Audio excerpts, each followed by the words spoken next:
This is Willis, Hey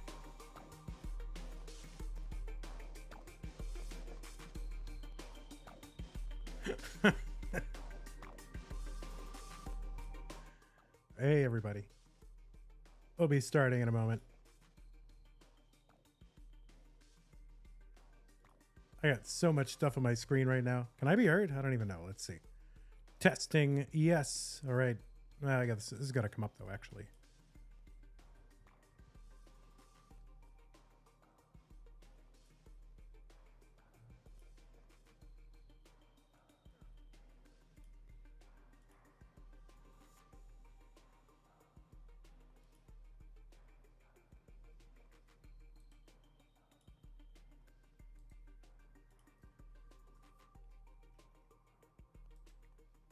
It would have been funny if like I didn't actually have Scout and I just used clips from his video, pretended that I was talking to him.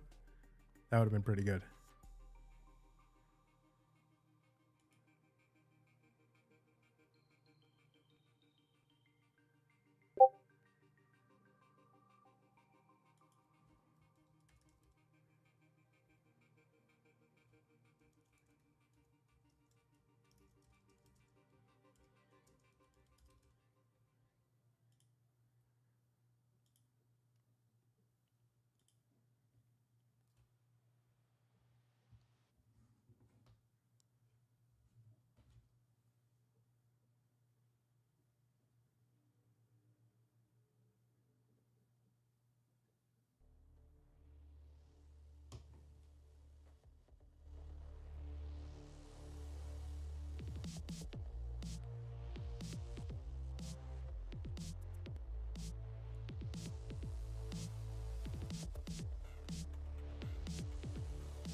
Welcome, citizens of Tetris. It's your old pal, vandweller.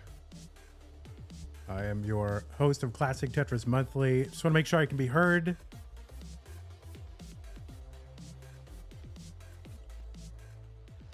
We are live on Twitch and YouTube, and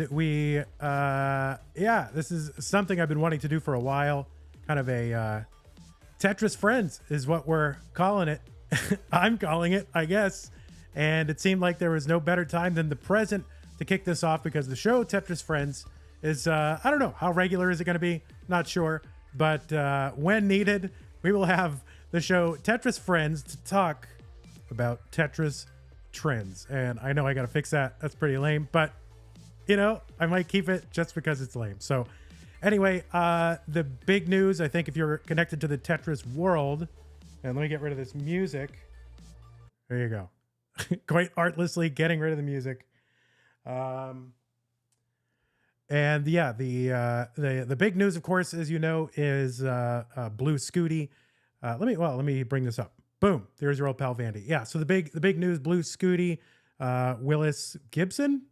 I keep getting that wrong because, well, I think of William Gibson, and then I think of Willis from Different Strokes, but that's neither here nor there. So yeah, bluescuti crashes the game. Huge media interest in this story, thanks to, of course, GameScout and his video and the way that was titled, and it was just primed for virality. Anytime a 13-year-old beats something that's 34 years old, and AI is involved somehow, and everybody knows Tetris.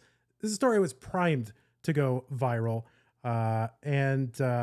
so I've brought GameScout on, and we'll be bringing him on in a moment to talk about some of the media reaction.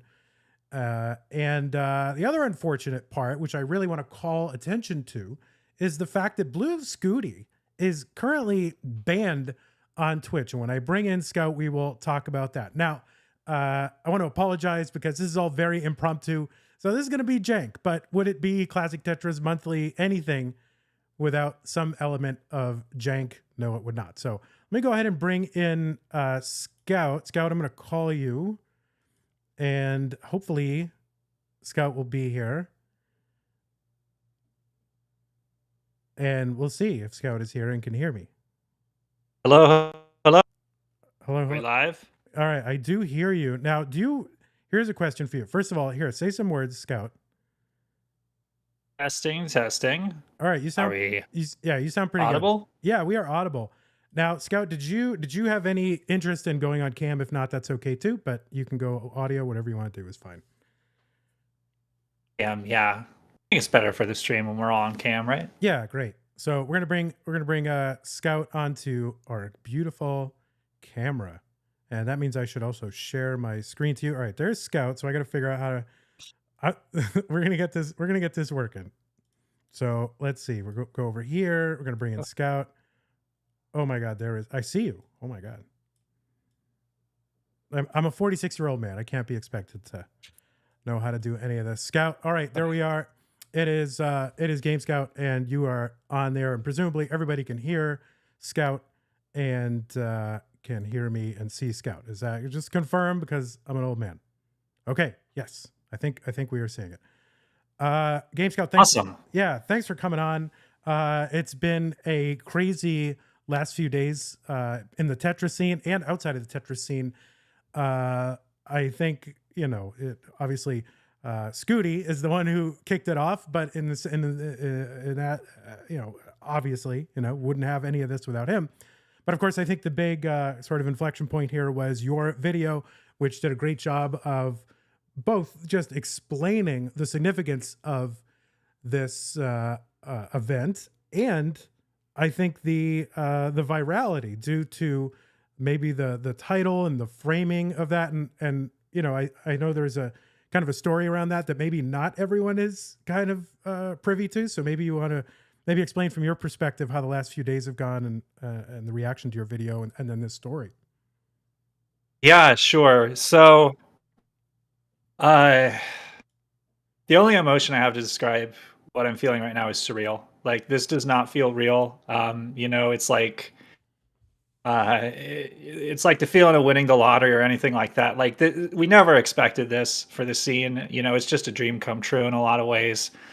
And I'm so grateful to have been a part of it. I'm so grateful for what this means to Scooty and his family, and to the people elsewhere in the Tetris community that are finally getting some recognition, like Fractal, and Eric, who just his own video about Scooty is his most viewed video ever. Scooty's mom, Karen, who's been an absolute rock star this week. She's had to become on the fly an agent for a son who's famous worldwide, thrust into a very difficult job, and doing an amazing job of it behind the scenes.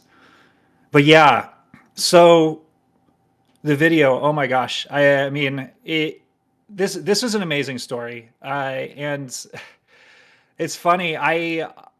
There's been so much happening in the Tetris community lately, with Gerald getting the paused first charcoal. That was funny in CTM for a little bit, and then Pixelandy getting it for real in an unpaused run, and then bluescuti getting a record, Fractal getting a record, bluescuti. I had a video that was already scripted, partially edited. I scrapped it completely after Scooty got the world record. I had to start from scratch with the game crash because I recognized like this is a moment.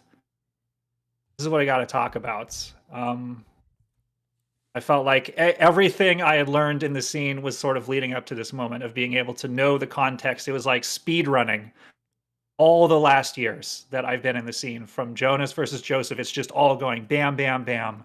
You know, from cheese and the rolling to Stack Rabbit to everything that Hydrant Dude's done, and Fractal and all the people in the ROM hacking server. Like, it was all there, and it was all perfect to lead up to this moment. But the biggest moment of all is surprisingly after I uploaded the video. I was thinking really, really hard about what's the best way to package this for the wider scene to understand. You know, I was thinking about this world record. You know, it's a game crash. I thought the most enticing way to title it was, is the latest NES Tetris world record unbeatable? Trying to, you know, imply to people like, oh, like, is there any way this could be beaten? Is this the farthest you can get? Yeah. And that I would answer this question in the video. But then the day after I uploaded, Twitch streamer and YouTuber Small Ant, very big YouTuber, Twitch gamer, covers a lot of games, covers a lot of records.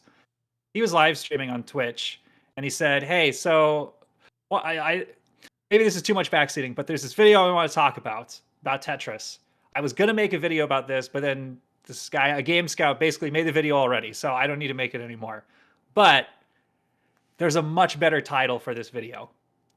After 34 years, comma, somebody finally beat Tetris." Yeah. And that was the perfect title. Every news outlet has been making some variation of that. I'm even throwing in the fact that it was a 13-year-old. That's even better. You know, kid prodigy. Yeah. Yeah. And it's, you know, and the thing that's, you know, it's just, you know, it's made, it's especially like every aspect of it is made for virality, right? He's 13 years old. Everybody knows what Tetris is. There have been some Tetris, you know, kind of stories that have bubbled up in the past. So it's something that people are familiar that might come up once in a while. You know, it's an older game. So he's 13. The game is 34. It's almost very similar to the Joseph situation where, you know, 16-year-old defeats, you know, 38-year-old or whatever it was.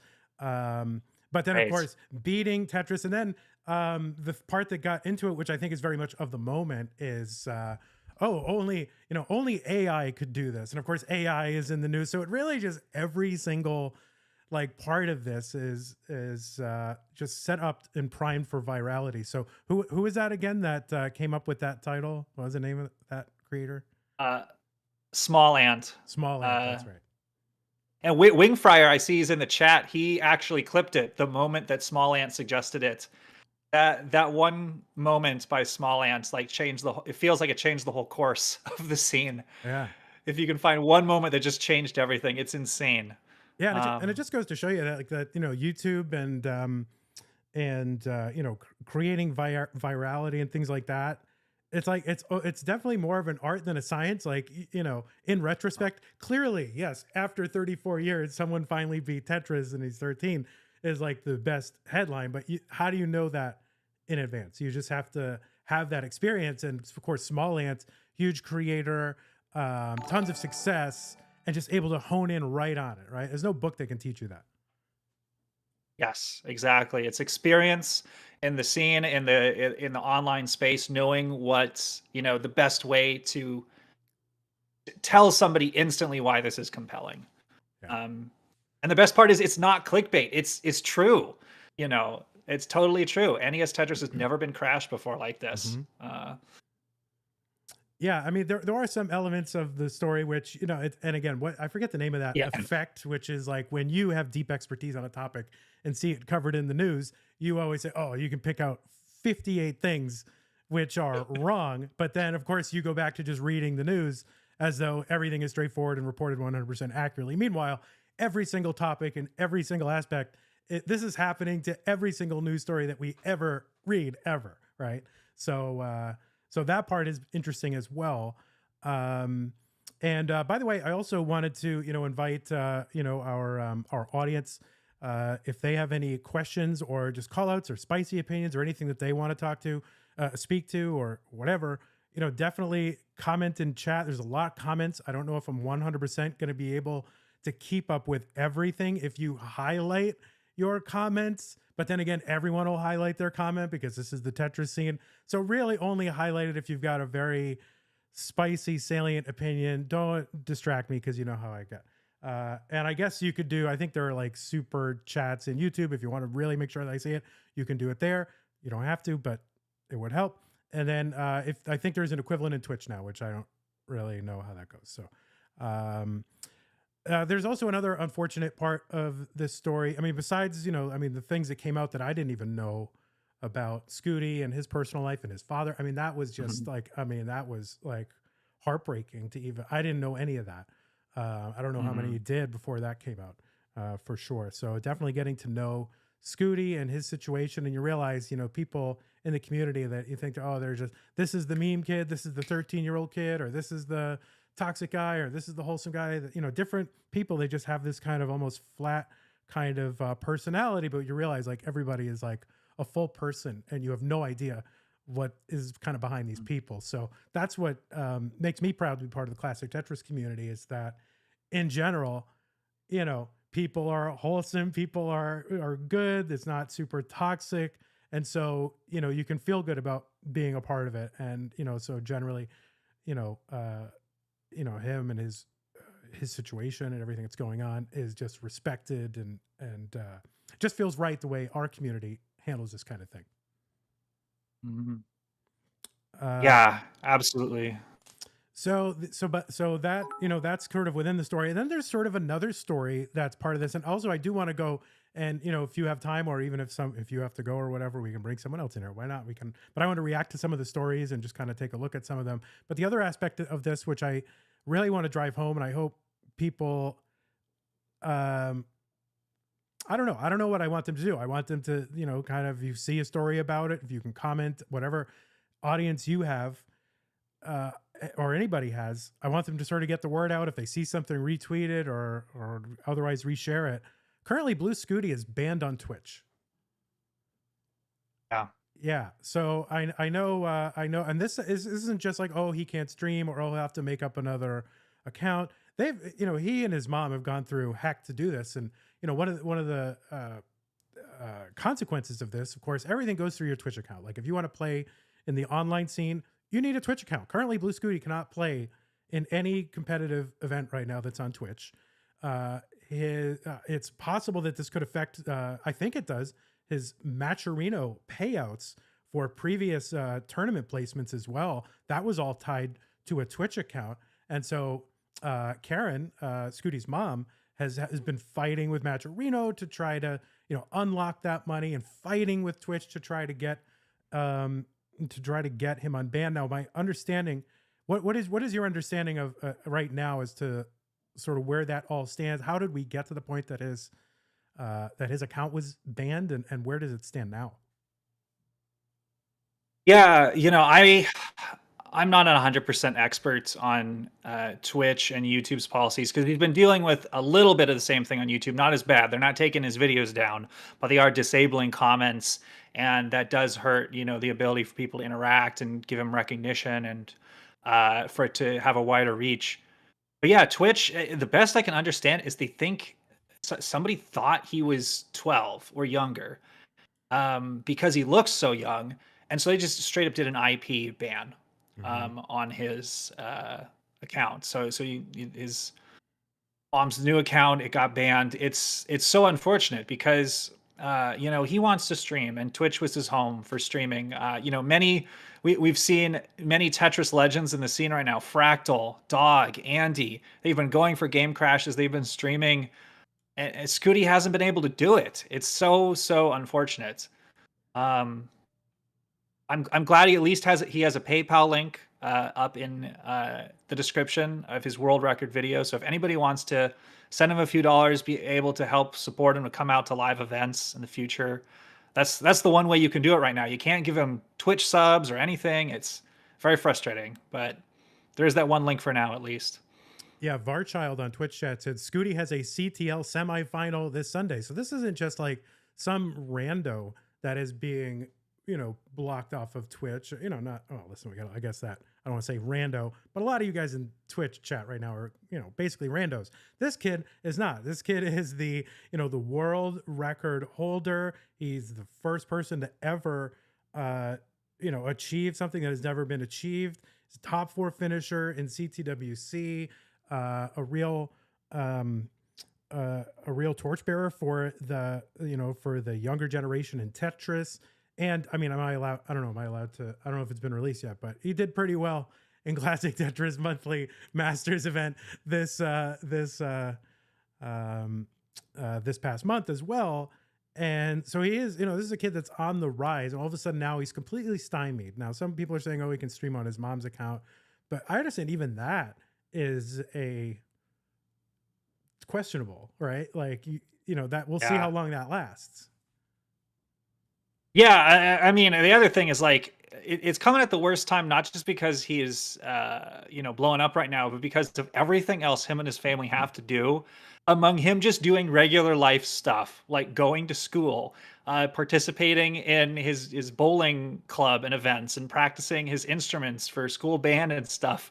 He's having every reporter from around the world descending upon him, and trying to fight multiple companies so that he can at least do what he's got to do. Yeah, it's being famous is a full-time job, basically. Yeah, for sure. And it's so super unfortunate for him and his mom, who's, you can go into our Classic Tetris Monthly Discord, ctm.gg/discord.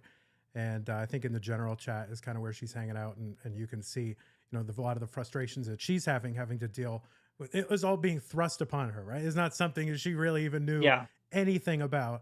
And so on top of that, with the media stuff, and of course you yourself have been reached out to by a lot of media outlets, and and you don't really even have any skin in the game, really. Like, I mean, you're not the person who did it. You're not the parent or legal guardian of the person who this is all about, and you're getting reached out to. So maybe you can talk about from your perspective, just how much there's been a demand on your time and attention, just what that's like to be kind of right in the middle of a media flare up. It's wild. The first day, it was kind of like niche sites that were reporting on this. Like the very first ones, the ones that they're gaming sites, they're gaming publications, they're smaller things. They generally aren't going to reach out for interviews because they don't expect to get them. So they'll just write about it, get it out. But the next day, it was like actual news sites that don't just cover gaming.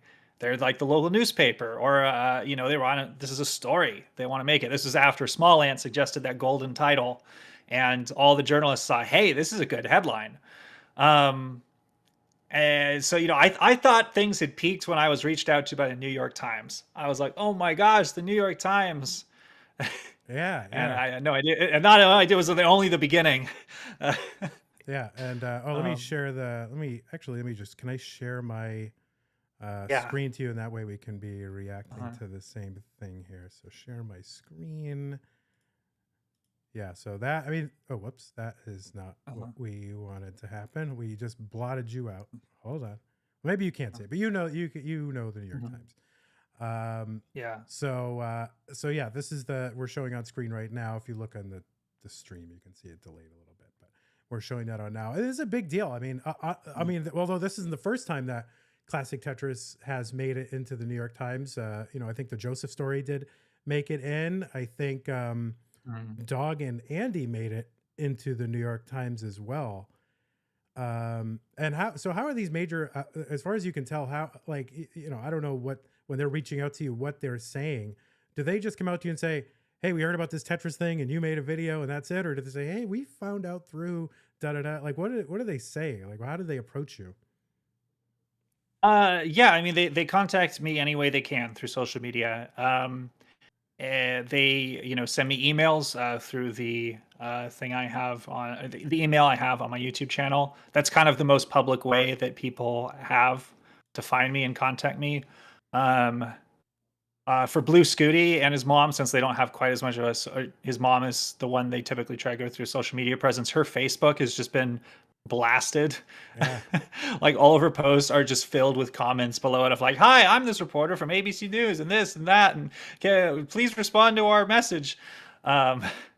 Yeah, so the thing I realized is that for Tetris stuff in the past, like usually it was just like a couple outlets, or like when the New York Times, when they mentioned those two previous articles, the New York Times was the only person reaching out to Dog and Andy, or Joseph Saley at the time.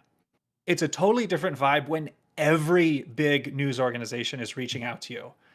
Because the next day it was the Washington Post, it was the Associated Press, it was BBC, it was countless others I can't name off the top of my head. I can't even keep track of what I said to who, and they're all working on tight deadlines. They want this story out tomorrow, so they're very much like, "Can you give me this person's phone number?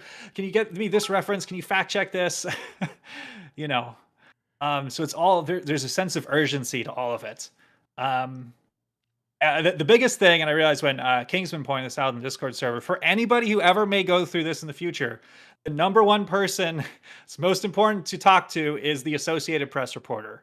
They're the person that's going to have the story that's probably going to get spread the widest, because so many different newspapers license their stories to be able to be used. Yeah, let me see. But yes, oh, go ahead.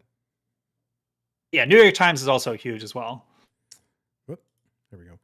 Yeah, let me see if I can just, this is going to be the part where there's a little bit of jank because I want to be able to show you and to share my screen too at the same time. So if you just bear with me, everybody, there's going to be a little bit of jank and you're just going to have to deal with it. So I want to share this and then I want to be able to get your image in there. How do I make it in Discord so that I can see like, that view where you can see like multiple tiles of people? Am I able to do that and still get your how am I able to do I'm not sure. I don't know how. Yeah, like why can't oh, I know what I think I know what I could possibly yeah, there's no scout tile. Where is the scout tile? There's no tile. There's just I don't know how to do yeah, there's no way for me to just like, let's see, maybe I can do change windows. Yeah, no, there's not a way for me to do this. So again, this is where I'm just figuring out how to do this like an hour before, there was time to go live. So, so Scout won't necessarily be able to see it. So now it's been kind of funny because I haven't read all the stories. I read one or two of the main stories and I just, kind of scan the headlines. But there's some funny, kind of misinterpretations or just kind of half understandings here. I'm looking at the New York Times article. Again, this goes back to, people aren't in the scene. They don't necessarily know all the lingo that we know. They said Willis got to 157, reaching Tetris's kill screen. And it's funny to conceptualize it as that because for years we've been calling level 29 the kill screen. When it really doesn't act like any other kill screen in any other game, right? Because every other, you can imagine, like you alluded to in your video, like the Pac-Man kill screen, you can still move the thing around, but it's like virtually, it's not unplayable because it gets really hard. It's because half the screen is just obliterated with, random digital garbage. So it's interesting that this came out this way, reaching Tetris's kill screen, because this really does align the term kill screen with what it is in other games. And so I think in a lot of ways, maybe we do just have to stop saying kill screen for 29, even cheekily, like this is the kill screen, right? Yeah, if anything was going to kill the term kill screen for level 29, this is it. Because this is, nobody had reached this before, but this is the true kill screen. I say in terms of my own video, but yeah, it's just the kill screen. It's not even the true kill screen. It's just, they might as well go with that. Describe it now. So as a community, we got to figure out a new name for maybe it's just the old level, kill screen. It's just the level 29 transition. That's all it is. And really, That's all it ever was. You know, the people who deemed it the kill screen were just, you know, I guess that's kind of a cope, actually, isn't it? Right? Calling it I play DES, it's the kill screen, but it never really ever was. So, yeah, that's great. And I'm trying to think of like, I'm trying to see, like, I wish I could show you my screen. So I don't know if you're able to see my screen through the stream at all. But there's a lot of them. And now there was one, this Sky News, and I'm trying to find that one where this lady just went off. And what a terrible person. Here's this one. I don't know if you can hear this, Scout, but you've watched it. No, that's Oklahoma. Where's Sky News? Let me find this one because I got a bunch of these. And by the way, before I even get, and there's no necessarily structure here, so I'm not 100% professional podcast man here, so we're just talking. But this is another thing. This is another thing. Okay, so Scooty can't be on YouTube. He can't be on Twitch. Meanwhile, here's at least one site, which is like, I don't know, some news site, the Oklahoman. It's got a 42-minute video, full game of Tetris, beaten for the first time by 13-year-old Willis Gibson, aka bluescuti. They're able to put up his content and monetize it. And meanwhile, he can't. And this is a really unfortunate part. I'm going to put this into the Twitch chat, Scout, if you want that link. But like that, like, I don't know if he gave them permission to do it. I don't know. It came Doubt it. Yeah. And so now people are able to do this. He can't really capitalize. Now, again, this isn't about, he never said, oh, I'm going to beat Tetris so I can cash in on the fame. On the other hand, this is not, Elon Musk's kid or anything like that. I mean, this is, if anybody should be benefiting from his achievement in this way, then it's clear that it should be him, right? So this is another unfortunate aspect of just his not being able to monetize his own channel and capitalize on his own moment. So I think this is just utterly contemptible. Like, okay, yeah, Twitch, and we've seen this from Twitch in the past as well. People getting banned for underage account, which, okay, they have a reason to worry about that. But then once the person is that age, why can they never make a Twitch account again? I mean, I don't even understand what their logic is. That's the other interesting part. Like, also the story, because this came right from your headline, really. From your headline, becomes the first person ever to beat Tetris. Now that is a neologism. That is something that is totally new.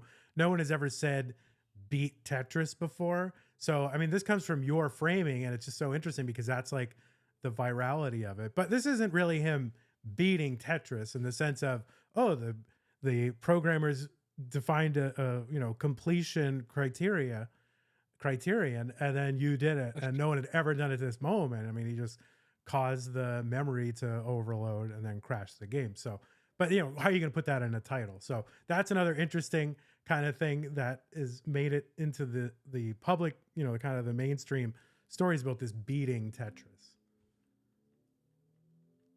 Yeah. I mean, it was pointed out to me that it makes sense for games like this because it was pointed out there's a very similar viral title on YouTube from many years ago, Meet the Man Who Beat Pac-Man. And that's, of course, about Billy Mitchell getting to that weird glitched Pac-Man level. And man, I just got to say, I'm grateful that we have bluescuti and not Billy Mitchell representing the face of our sport right now. Yeah. I mean, you don't know. I mean, at some point, Billy Mitchell is just some teenager, right? And so here we go.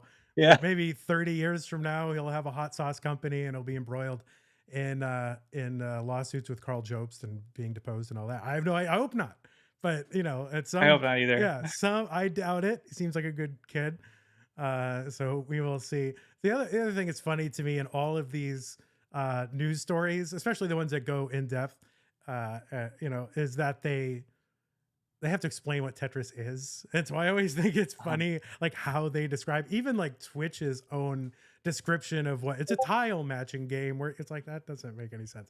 So it's always funny, and it's like perfect copy pasta for, to like copy like the mainstream description of what classic Tetris or Tetris is. But NPR here does a really good job, right? So in classic Tetris, players stack differently shaped blocks as they fall. Players can rotate the blocks in different directions, and the goal is to form them into solid lines. When the blocks form a solid line, they then disappear. If the uncleared pieces reach the top of the screen, then the game ends. Over time, the blocks fall faster and faster, making the game more difficult. That's probably the best one I've actually ever read, because they always get some like Twitch. Again, like it's a tile matching game. Now the other thing that comes out that's sort of an inaccuracy that I think, and you feel free to like jump in with any that you sort of notice or that tickle you, but one is like he beat the original form of Tetris, right? Now, like I've heard that in multiple places. It's not the original form of Tetris. Let me go and try to find that Sky News one, because if people haven't read, I mean, I hate even, like plant forming this thing, but it's kind of like ridiculous. Let me just let's see. You're gonna see what my Sky News Tetris. All right, let's see if we can did they oh no, here, this is the one, right? Oh dear. Oh, where is it? Yeah, is it on YouTube? Let me find it on YouTube. Sky News Tetris. Yeah, this is the one, right? Well, no, this is here it is. So this one's only 30 seconds, right? So this is a lady editorializing. I don't know if you can hear this, Scout, but you've heard it in the past. So let's everybody listen to this stupid, moronic grown woman, like thinking she's dunking on a 13-year-old boy playing a video game. Like, I mean, come on. Had led the game to its... Here, let's see. I think a teenager from Oklahoma is believed to be the first person to ever beat Tetris since the game's release more than 30 years ago. 13-year-old Willis Gibson was practicing competitive Tetris, playing for more than 20 hours a week when he became the first person to win the game. Previously, only bots powered by artificial intelligence had led the game to its kill screen, where blocks fall so fast that the game itself can't continue. Willis dedicated his win to his father, Adam, who passed away last month. Oh, wait. So wait, that isn't the lady who dunked on him and said, oh, go touch grass? Oh, yeah, she's not British, she's Australian. Oh, Australian, I mean. That's not... Had led the game to its kill screen. I thought there was... Somebody have a link to that? Yeah, I think Wingfire's on it. Wingfire's the MVP of links. Yeah, Wrinkly. I just called him Wrinkly. Wrinkly. I mean, can I just keep calling him Wrinkly? Because I actually kind of like that. But he's not that. He's very smooth. He's not that.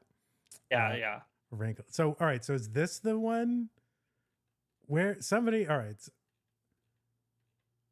British host. Oh yeah. Let me get this over here. I mean, I guess there's maybe not a video that I can find. Maybe someone could find the video. But this is so stupid. This is on Kotaku, and it's not a British TV host, and it's a... Whoops. Hello. People are... just sorry, production issue. People are saying that I'm a little bit too loud on the stream. Yeah, I don't have... Here, say something. Testing. All right, give me a sec. I can sort of fix it. Okay. Here, say some more words. Say some more stuff. Testing. Sorry. All right. Testing Keep going. Everything out. All right. I think keeping more. That should be okay. All right. I think that should be all right. Hopefully we're all good. Yeah. Sorry about that. It's all very complicated. So yeah, here's British TV host tells teenage Tetris whiz to go outside. I want to hear this. Like, I definitely want to hear her say that. Wingfire just highlighted. He said, "Here's the video with the timestamp." Oh, okay, perfect. Look at this. This guy's amazing, by the way. He runs Tetris Interest, right? Isn't that what he runs on Twitter? Yes. So yeah, he's like an unsung hero, just collating, collecting like every news story about Tetris, and he's done great work, which is kind of unheralded, honestly. But yeah, all right. So there's that one, and then I'll do this one. Okay, so yeah, so I go to 2:30 and where it went. As you'll see, this is a reaction video. He's the first or a on a video game that just can't be beaten because it just goes on and on.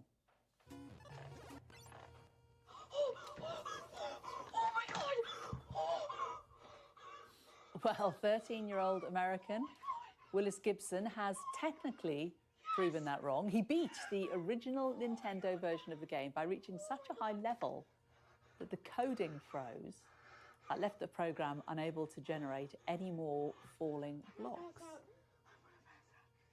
As a mother, I would just say step away from the screen, go outside, get some fresh air. Beating Tetris is not a life goal. Speaking of fresh air, let's get a look at the weather. Oh my God. Speaking of fresh air, what's coming out of that woman's mouth? Like, geez, like, come on, like that. You know, it's so stupid. Like, you know, who does she think she is, right? Like, I mean, obviously kids play video games. A kid just achieves something and you think you're such a smarmy, you know, superior person. I'm going to try to do this without cursing, but that just makes my skin crawl. Like people like that. Like nobody thinks it's a life's goal, but he's 13. It's winter break. You can play a video game. Well, yeah, the other also thing I would want to say about this is that only seeing the one clip of Scooting's game without any context and maybe hearing another line that says, oh, he plays Tetris 20 hours a week. There may be a perception from some people just tuning into this that like all Willis does is just he plays Tetris by himself in his room and never talks to anyone, never goes outside. The Tetris community is so much more than just playing by yourself. Many people in the Tetris community, they're in Discord VCs while they're playing. It's a way for them to hang out with their friends every night, and they're practicing Tetris while talking. So many friendships have been formed, so much mutual support in the community. And then when we go out to these events, it's a chance to see all your friends in person. It's a really great social experience to be part of as a young kid. I mean, I was in Boy Scouts as a kid. That was my social life outside of school and stuff. And for Willis, it's Tetris. The Tetris is a fun social activity. It's not just isolating, but you wouldn't necessarily know that just by watching that clip. So I think that's some missing context that maybe a lot of people have. Yeah. And I think a lot of that's really on us to get that story out there because, I mean, they're probably just used to, you know, that there's an image in your mind of just, you know, some, you know, you're in your mom's basement, you know, well, it's okay if you're 13 in your mom's basement. Yeah. So that's okay. But you know, no, that's the thing that keeps me involved and engaged with the Tetris community. Like, if it were like a lot of other communities out there where it was just exclusively online, it was super anonymous and toxic, I don't think this is something that I would have stuck with. And, you know, as somebody who's been around in the community for a while and, you know, kind of shaped part of it, I think in its early online years anyway, along with you, of course, as well, and a few others, you know, I've tried to, as much as possible to, you know, to kind of foster to whatever extent I can, that kind of thing, you know, to really, you know, maintain the Discord server, to, you know, really keep certain kinds of conversations off of it. And if, listen, people want to go off and have their own, you know, little micro communities where they do that, that's fine. But what, you know, if our server is going to be sort of the main hangout point, or at least the main hub anyway of discussion for the community, then we really want to keep it a positive place. And so that's one of the misconceptions that people come away with. And I like, you know, I like this, I like some of the reaction tweets to this. Like, I don't know who these people are, but they're tweeting. So, you know, it is the year of our Lord 2024, and Sky News is still telling people who play video games to go outside and get some fresh air. Notably, on the same day, they're praising a 16-year-old darts player, right? That 16-year-old darts player who went to the finals and I don't know darts. But I'm sure he's just some mouth breather living in his mom's basement. No, see, that's stupid, right? I'm sure there's a whole darts community that these people don't know anything about. So I thought that was funny. The other one is, I don't know who this person is. Again, if they're quoting somebody that's terrible, I don't know, but I'm just reading this. What I find funny is nobody tells people who binge watch Netflix to go outside. This narrative is so boring now. I ran a 5K yesterday celebrating with a session on Resident Evil 4, which is shocking because you can't play video games and go outside, right? So yeah, I mean, I'm sure this lady's going home and binge watching whatever Apple TV show, the morning show or whatever, I don't know, whatever she's binge watching. And a lot of people do this. So people have full lives, which include which include a balance of being out there, being social, doing things privately in your home, sometimes on a screen, sometimes not. Like, and this person can't imagine a world where just seeing this image, already she's built a whole story in her head about people. So, that's one thing that we can all sort of take as a lesson as well. If we want to be super wholesome, is don't build a whole story about a person in your head based on like one thing. And there's a lot more, to the story, as well, certainly tragic aspects of it as well. So, that's the part that's particularly, it comes across as shrill and grating, it's just the other kind of tragic aspect of the story. And then she's all smarmy and smug about it. Like go away, And what is this lady doing? Yeah, it was a really unfortunate, rude comment. I mean, the funniest thing to me, again, in being in contact with Scooty and Scooty's mom throughout this week, is we try and coordinate how we're gonna go about fielding all these interviews and making sure we're representing everything well. While she's talking about this on TV, Scooty was actually turning down TV interviews to go outside and go to his weekly bowling meet one evening. He had TV offers to come up here on TV. He's like, no, I'm going bowling. Yeah. Well, I'm sure she'll be following up on that, right? She's a real serious journalist.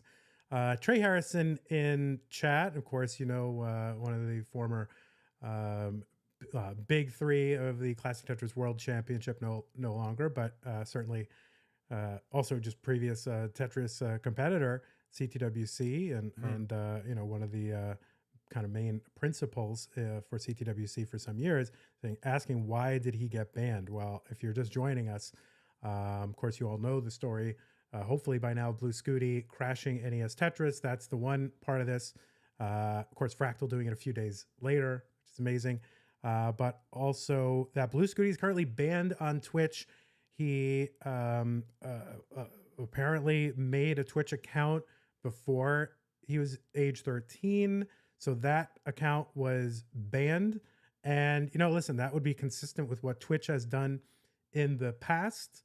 But he went ahead and made a new account, with his mother's permission and, all that stuff. And that account got banned too. So currently, Trey Harrison, bluescuti, Willis Gibson, great Tetris competitor, is without the ability to play Tetris matches online on Twitch because all the action goes through Twitch, and he cannot monetize right now, as I understand too. That's the other part I didn't fully know about YouTube, and he can't monetize his content on YouTube. Is that it as well? Is that right?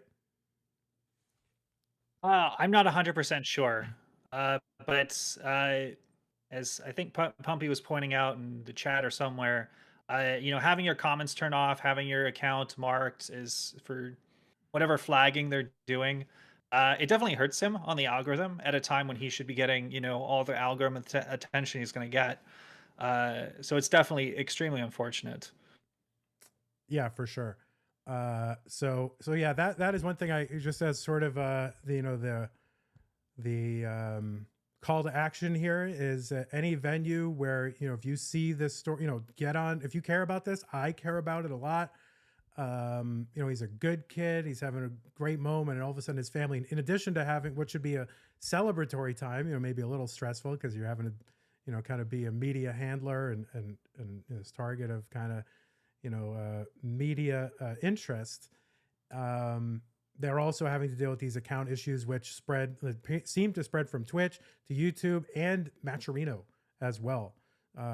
So I think they are in touch with somebody at Matcherino because he does have funds that were locked up because he had used Twitch to sign into Matcherino. And so when his Twitch account got banned, those funds that were attached to that, he had no way to access them because he couldn't log in. So they've since, I understand that his mom has since created like a new Matcherino account that is separate from Twitch and uses a Google login. So I think she should be able to, or they should be able to receive their funds, their tournament winnings. But that was, again, this is a time when the most stress is going on for them, and they're having to deal with Twitch yet again. I mean, there's been such a they just have such a long history of and YouTube. Really, all these streamers have such a history of boneheaded decisions about accounts and monetization. And I just sometimes wonder if like these platforms are like too big for them to even support properly. And if they can't support them properly, then what are they doing? Like what was another recent thing? Summoning Salt and his video, on YouTube was demonetized because he's obviously a reporter making a story about something else that happened. One of the things that happened is a speedrunner, celebrated a PB or a world record and used some language, and somehow that demonetized it. When it's a news story. Meanwhile, I've seen things that are way worse that are monetized, right? And so there's just I don't know if they're using artificial intelligence and algorithms that detect things and there's no human thing, but these platforms have gotten so large that they can't even support them with human beings. And so then you've got a 13-year-old kid who did nothing really wrong. Yeah, okay, he made an account when he was 12, but now he's 13. Let the kid make an account. They can't even support him in the right way. So my call to action for anybody watching this that cares about this, and I do, again, he's a good kid. If you have social media and you wanna tweet or post yourself about this issue and tag Twitch and Twitch support, like that is something to do. If there are influencers, like if one of your favorite influencers or news sites speaks about this story, then reply and tag Twitch and Twitch support. Share their post and add onto it. I did that with my Classic Tetris Monthly Twitter account, X account, whatever it is. And any venue that you have, if you care about this, he's a good kid. He doesn't deserve what's happening right now. And certainly his family doesn't as well. Mm-hmm. So, Scout, anything else that you think people should do?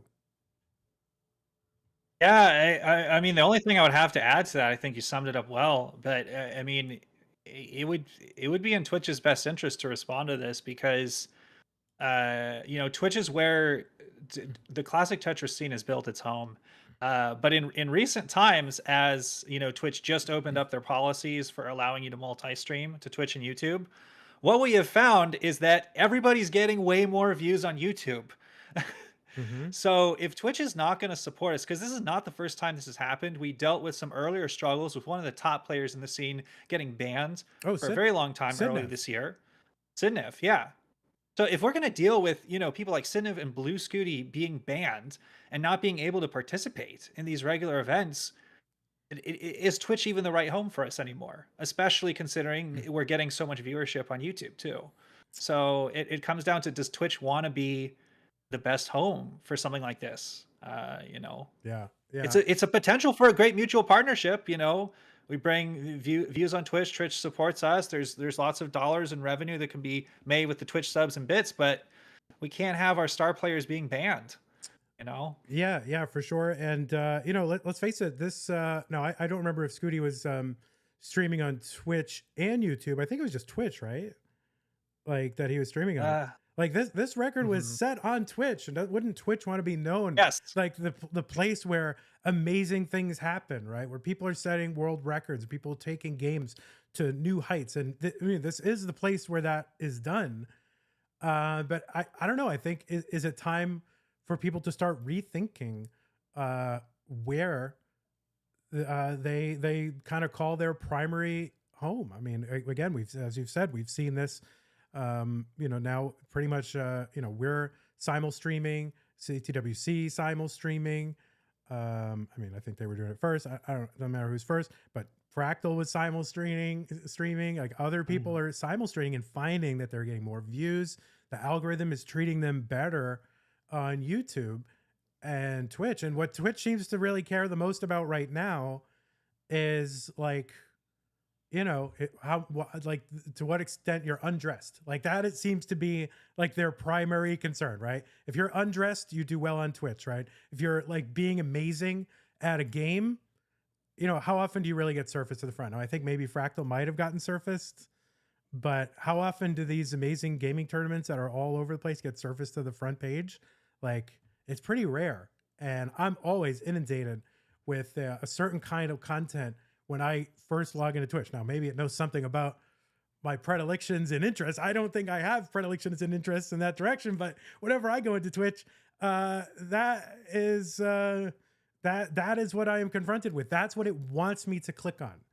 And I don't see that on YouTube. When I go over to YouTube and I have an interest, oh yeah, I'm going to see Fractal streaming. It was right there when I logged in. I'm not even following Fractal, but it knows that I like Tetris and it gave it to me. So, you know, at a certain point, people are going to start to reevaluate like what is the more hospitable home, their home base for their streams, for sure. I mean, we have, and we're having, you know, success. You have to be careful talking on Twitch, because you do have to talk around this, because we are simul streaming right now.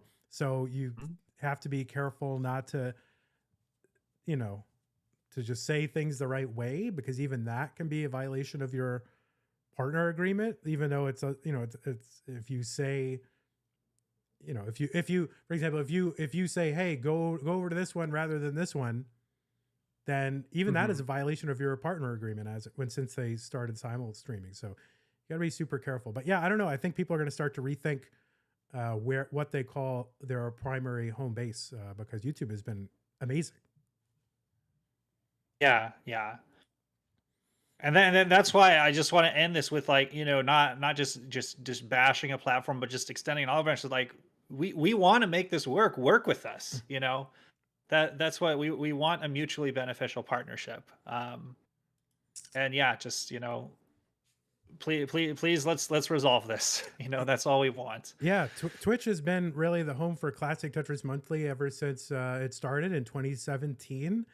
You know, back in the old days, we had a way to get players into the tournament without them having to have a Twitch account. We found that having them have a Twitch account was like so much easier and actually much more reliable, and also helped us, you know, gatekeep like who was allowed to be in the tournament as well, because then, you know, it was kind of like, oh, well, you know, if the person is underage or the person, you know, has been banned in certain online venues, then it's going to be hard for them to have a Twitch account. So there's so many benefits. And plus, you know, Twitch is just a great, you know, homey kind of place that I just feel super comfortable in, and that everybody here, you know, in our community really seems comfortable in, or at least they're in it.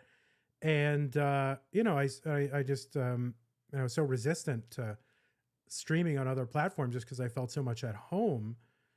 But, you know, now it's kind of like, okay, but, you know, I want to be able to stay here and have Twitch be a big part of what we're doing, because they've been so good. But so anyway, yeah, we definitely want to continue to have our scene, you know, prominently involving Twitch. And, you know, let's just, you know, make this right. He's a 13-year-old kid. He meets the terms. His parents are on board. He's a high-level player, and that shouldn't even matter, but he's a high-level player in a sport that, you know, at least once a year breaks into the national news. And it's just unfortunate because now, you know, we have to do this, you know, and kind of drag this platform, which has been overall really good for the community. So, so anybody out there, you know, again, it's hard as an individual to get, you know, even as an individual customer, and you're dealing with a large company, you know, they've got millions of accounts and millions of customers. So why would, you know, any one of them, and I'd say this as, you know, be like a huge emergency. And I say this as somebody who's had a career in customer service management, and, you know, taken customer service contacts for large companies and managed a team, you know, managed multiple teams of people who've taken those. And I know, like, one person in the end of the day, it's like, okay, well, on to the next one. But I also know that if the right people hear about an injustice or something bad that happened, that things can turn quickly, because that stuff gets to the very higher ups in a company. And then all of a sudden that becomes an emergency because they're getting bad press and PR. And we're not in any way wanting there to be bad press or bad PR for Twitch, which has been our home and partner for so long. But what we do want to say is that, like, this is unjust. It's wrong. He meets all the criteria. His parents are on board. He's a high-level player. Let's do the right thing and get this kid an account. So if you are watching this right now and you have any platform or any voice whatsoever, even if it's retweeting something, liking, resharing, commenting on a post, making a YouTube video covering this.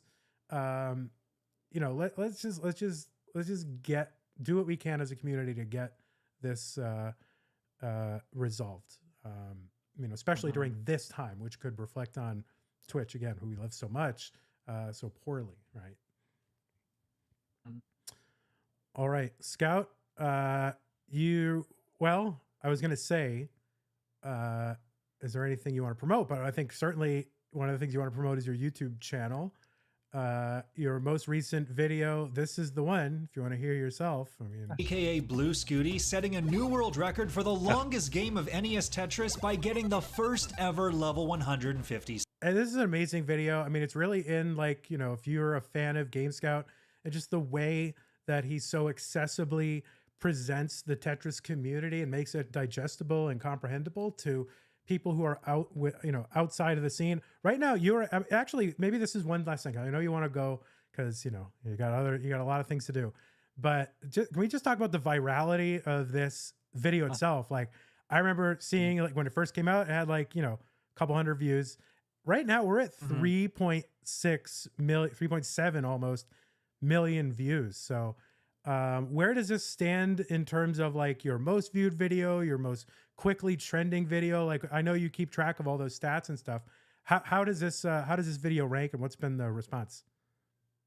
I've never had anything like this in all my years on YouTube. This blew up so much faster than I've ever had anything before. My previous biggest video was the one about the new rolling technique when it came out, and that was a big deal at the time. It did get a little bit of press. There are a few news articles written about it. It took that video a little while to take off. It kind of started going viral week 2, week 3. Eventually, again, hit 4 million views.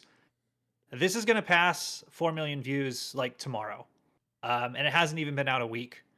It's been out 4 days. So day 5, it's going to become my most viewed video ever. Never had anything like this at all. It's moving so fast that when I pull up your page, which somehow is only at 80,000 subscribers, it is not yet at 100,000 subscribers. That's another interesting thing I want to ask you about, is how quickly you'll think you'll get to 100, or what you have goals for that.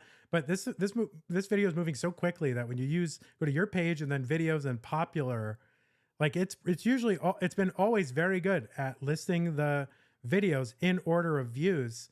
It hasn't even caught up to doing that yet. So, like, you have, your debut of rolling video, 2.8 million. The next one after that is the 3.6 million. So this page hasn't even caught up to how viral this video is going right now. Yeah, YouTube's most viewed video tab, it's notoriously laggy. It's always lagging about 2 or 3 days behind as far as the ranking. The views are accurate, but the ranking is not. It's how it was like a day or two ago. So yeah, even after it passes the rolling video tomorrow, it'll probably be another day or two before it actually is the '1 spot. So you think it's going to pass tomorrow, just by all your experience and just the truth? Yeah, I can check. I've been looking at the analytics. It peaked at like 130,000 views an hour just 2 hours ago. It's still trucking along at 90,000 views an hour. So yeah, it's just about there. It's hours away. It'll hit it probably early tomorrow morning. So yeah, it's amazing. And I'm also very glad that despite bluescuti dealing with all the BS that he's been dealing with, that the video upload on his channel, I really do appreciate, again, the new sites that are linking and embedding his video, not just re-uploading it. I think he's gotten, well, almost 2 million views on his video as well. So I'm glad it's shared success. Yeah, that's been amazing. And then right now you're at, so have you noticed it, by the way, and I know you want to go, so just, if I'm going too long, just say I'm leaving and I'll get it. It's fine. No problem. Okay, so you're currently now at 80,000 subscribers. And of course that big, milestone, that sort of inflection point seems to be 100,000 subscribers. Of course, YouTube rewards you with a play button. When you get something that goes like, 2.8 million views, 4.3, your original rolling video, and then this one, how do you see that affect the subscribers? Is it really not too much, or is there like a ratio that you can see, or is it unpredictable? Yeah. I mean, it depends. I mean, you just have to make videos that people want to watch, basically, and then they will subscribe. I wanted to see if I could get a silver play button without ever asking somebody to like and subscribe. Yeah. So I have never said, please subscribe to me in any of my videos. I wanted to see if I could get a silver play button someday without ever saying that. And for a while, I thought things were kind of stuck. I wasn't sure if we were ever going to have a story like this again. The hard thing is you just need millions and millions of views to get subscribers up this much. And so I was like, dang, it's going to take millions and millions of more views. And then suddenly they came. But again, I feel like this is almost like it's fun for me, but this is also like the least important part for me, because I know there's been a lot of personal sacrifices done by a lot of people involved in the classic Tetris scene to keep the scene alive. Back when there wasn't, viral stories, that we hadn't had anything like Jonas versus Joseph. There was some downturn in the scene, not in terms of skill. The player set has never been better, but in terms of publicity. So I'm so happy and grateful that a moment came along that will put the scene in the spotlight again. Not only helping, everybody like CTWC, you. We haven't gotten to acknowledge the immense contribution you've done to the scene here yet on stream. Keeping Classic Tetris Monthly going. The tournament that bluescuti just won this past month was able to earn some prize money that hopefully he's going to get through Matcherino.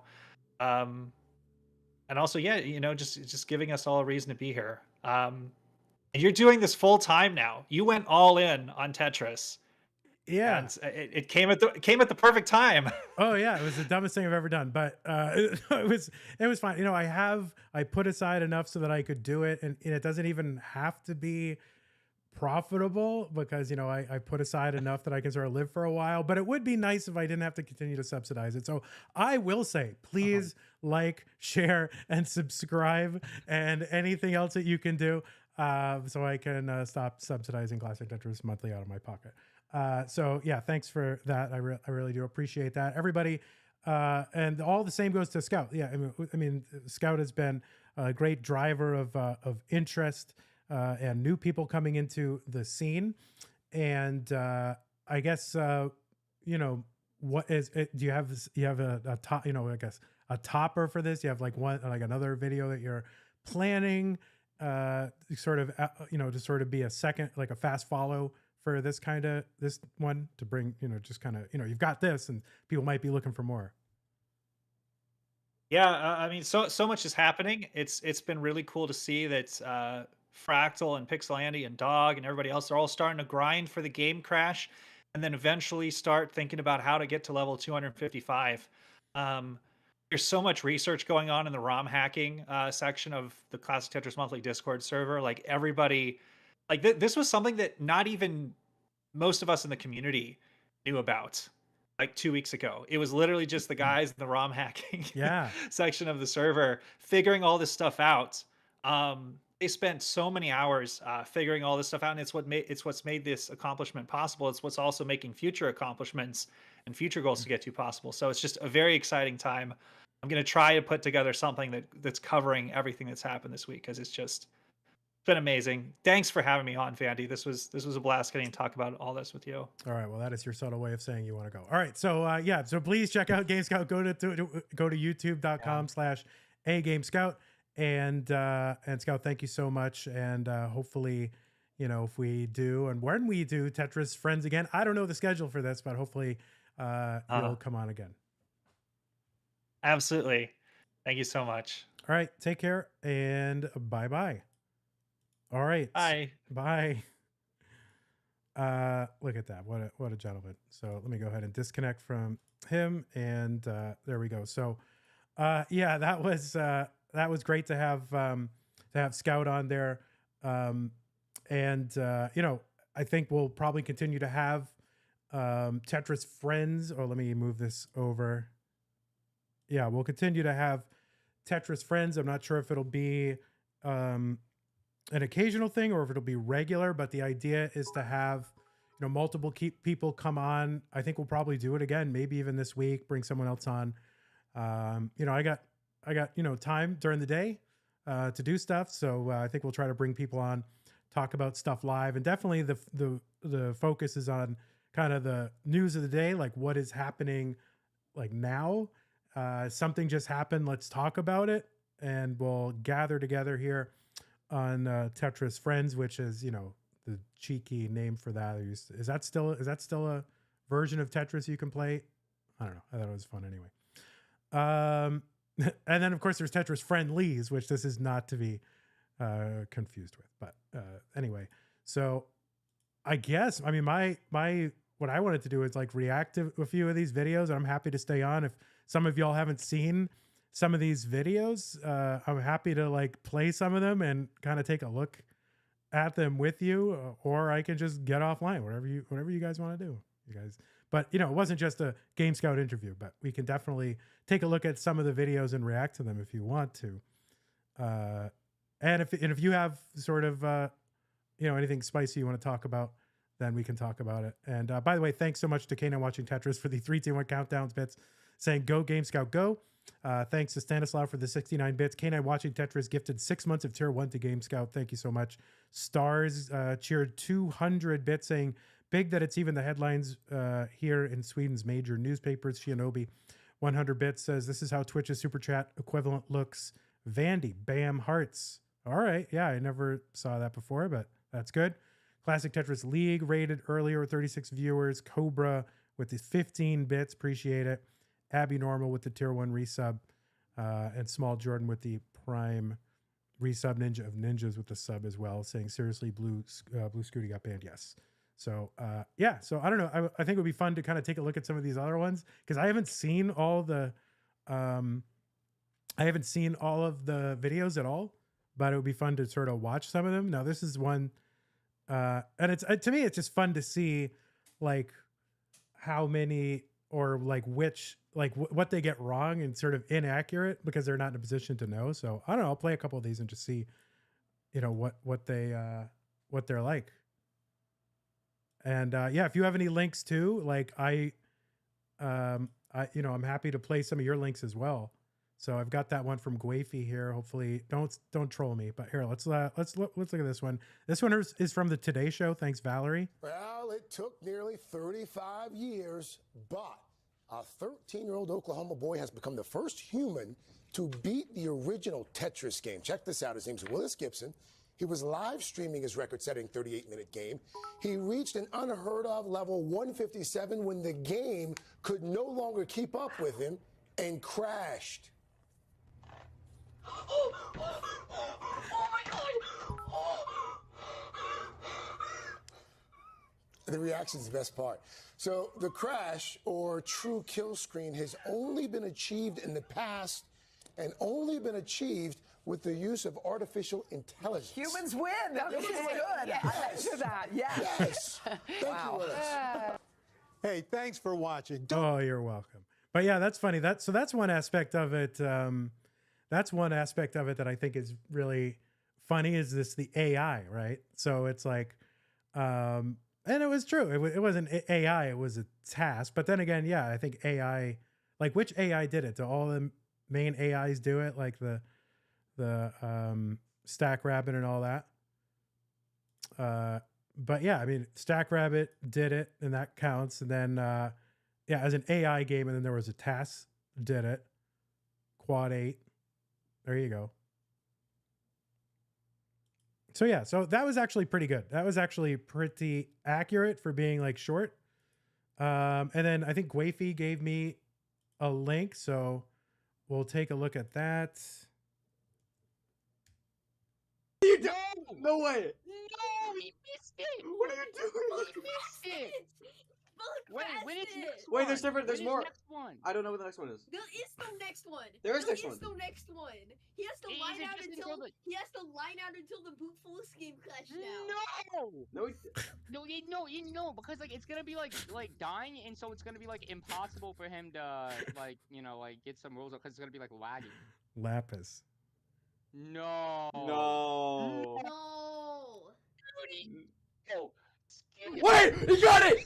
Oh my God! Let's go! Let's go! Oh my God!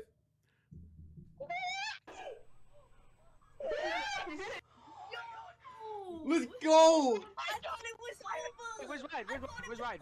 Wait. He got it. Mom. Go fast out. What? Yeah, Trey Harrison says, quote, humans finally catch up to computers, right?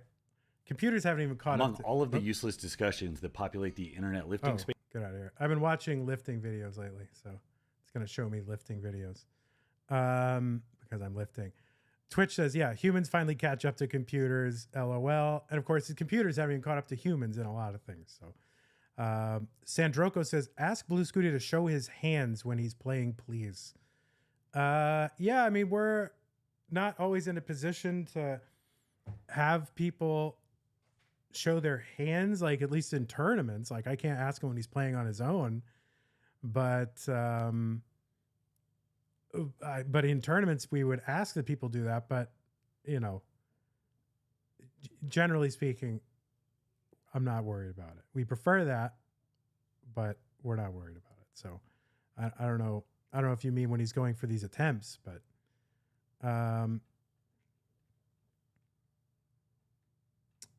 someone saying science evolves one funeral at a time says, I swear vandweller can go on about this for ages, but at the end of the day, the right decision was reached by Twitch. Why is it the right decision? Like, granted, the account he made when it was 12, okay, ban that account. But people, their family is reaching out to you, trying to. He's legal to make an account. He's 12. Kids who are 12 don't know what they're doing. Okay, so it's not the right decision, right? He's perfect. You know, it's ridiculous. So I totally disagree with that. There's you know, obviously they were in compliance with their term. You're 12. Your account was made. They're going to ban it even if you're over the age of 13 now. Okay, let the kid make another account. Now, to be fair, Nemo says, not to mention he just made national news, international news. To be fair, the ban was before the international news, but the family and he have been trying to work with Twitch since the news, and they're just not listening. So, yeah, so I totally disagree. Yeah, so anyway, I wanted to see some more tweets. The other thing is, yeah, Pengu says, yes, but see, some of the tweets and the YouTube comments just kill me, you know. Yes, but binging Netflix or TV for 5 to 8 hours a day is completely fine. Oh, at least video games have a social as well as mechanical aspect and problem solving. That's true. If you're just sitting there on, on a Netflix binge, you're just a passive consumer, right? Now, I think you can watch, like a movie or a TV show, actively engaged, and it's good to do that. Nothing against that, but nearly everybody is binge watching TV or Netflix or whatever, and nobody says anything about it. Oh, that binge, on your next binge watch, you're going to want to take a look at this. But, oh, look at this video game nerd. Go touch grass. Like, go F off. Like, really? Seriously.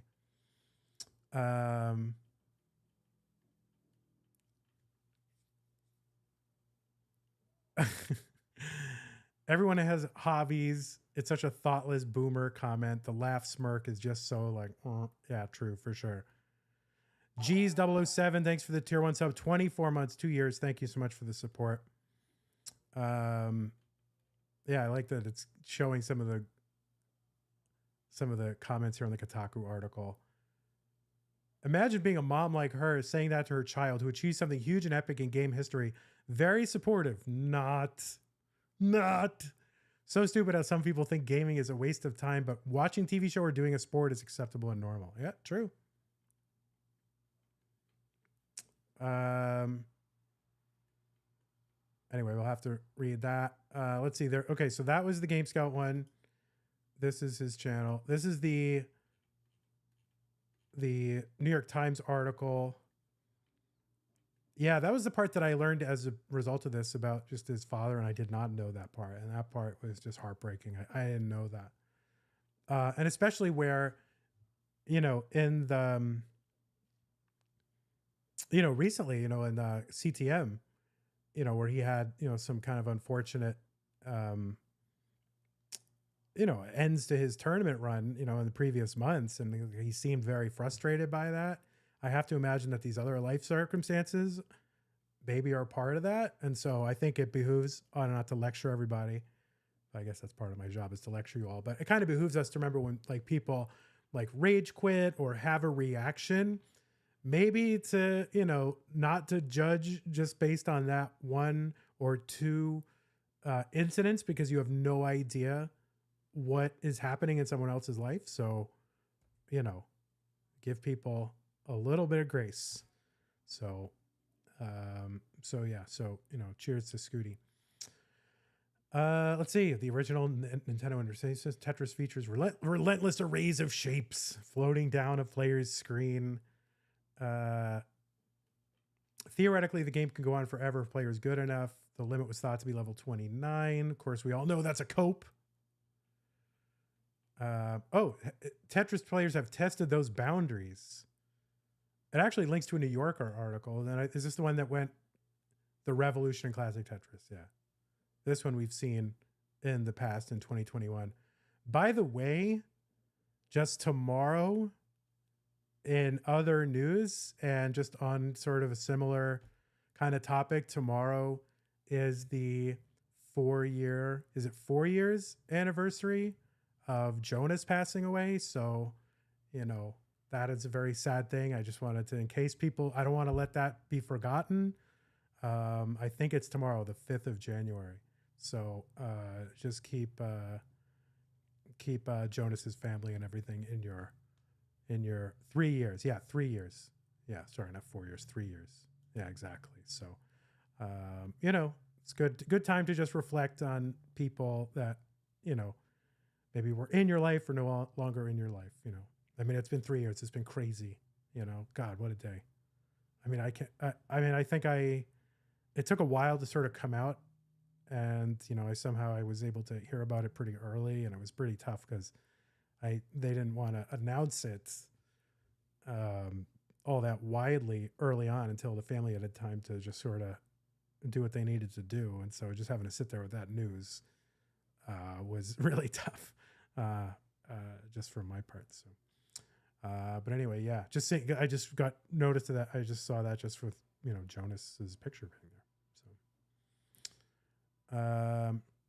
All right, that's the Today Show Inside Edition. Want to see Inside Edition? Here, we'll see Inside Edition.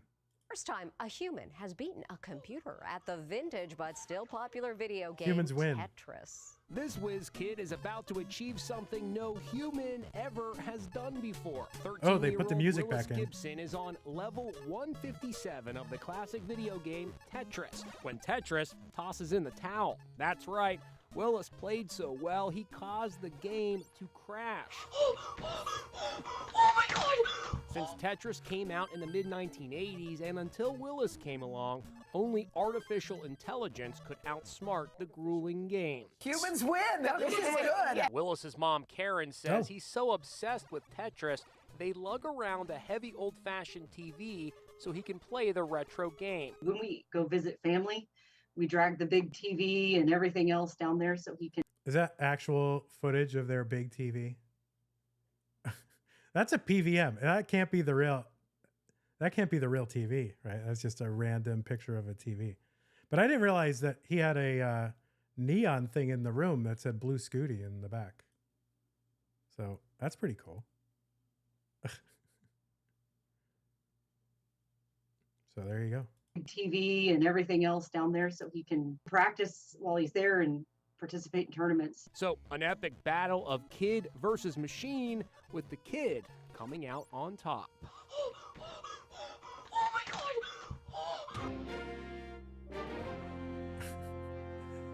I mean, that's like the best reaction since Moodoos. Since Moodoos maxed out. Hey, bluescuti's grandpa, what's going on? Oh yeah, it's good. Oh, good to see some of the people in the chat here. Indie Rocker 81. What's going on?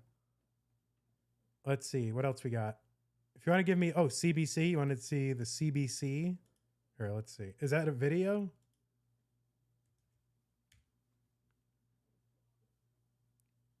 Now, do they editorialize on it? Oh my god! He was the first in the world now to actually beat the game of Tetris.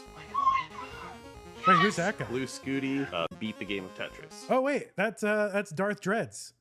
Oh dude. They reached out to Darth Dreads? What?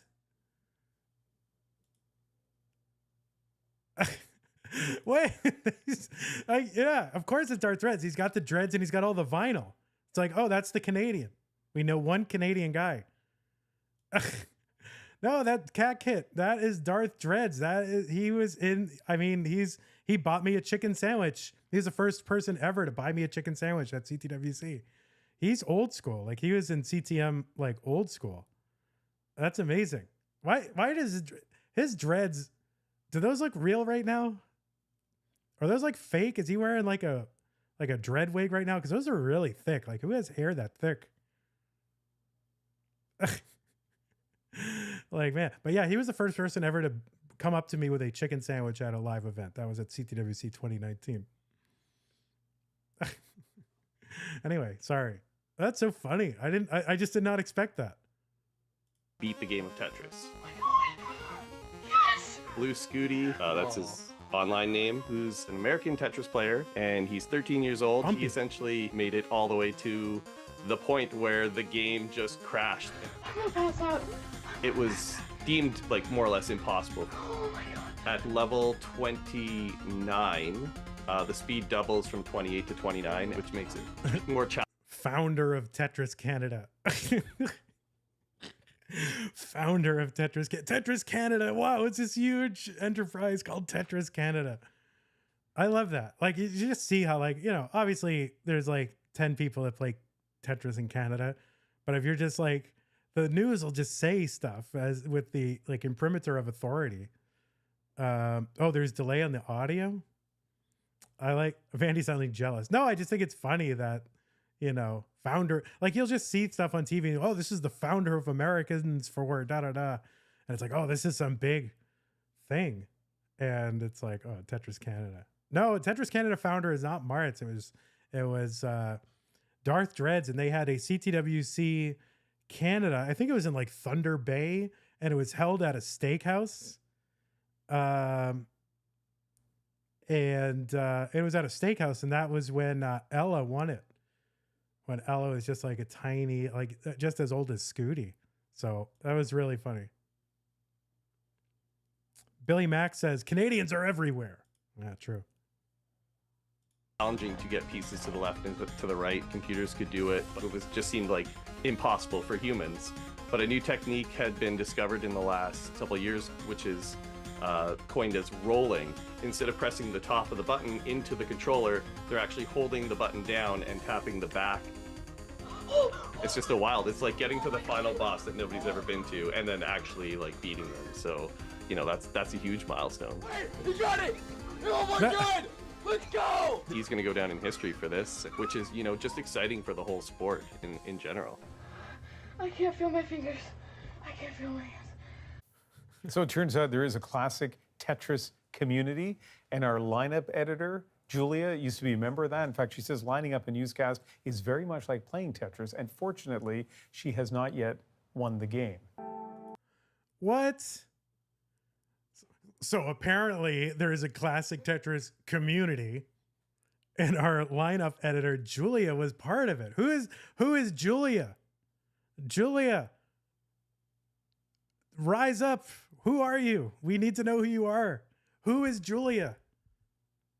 If anybody knows who Julia is, we need to know.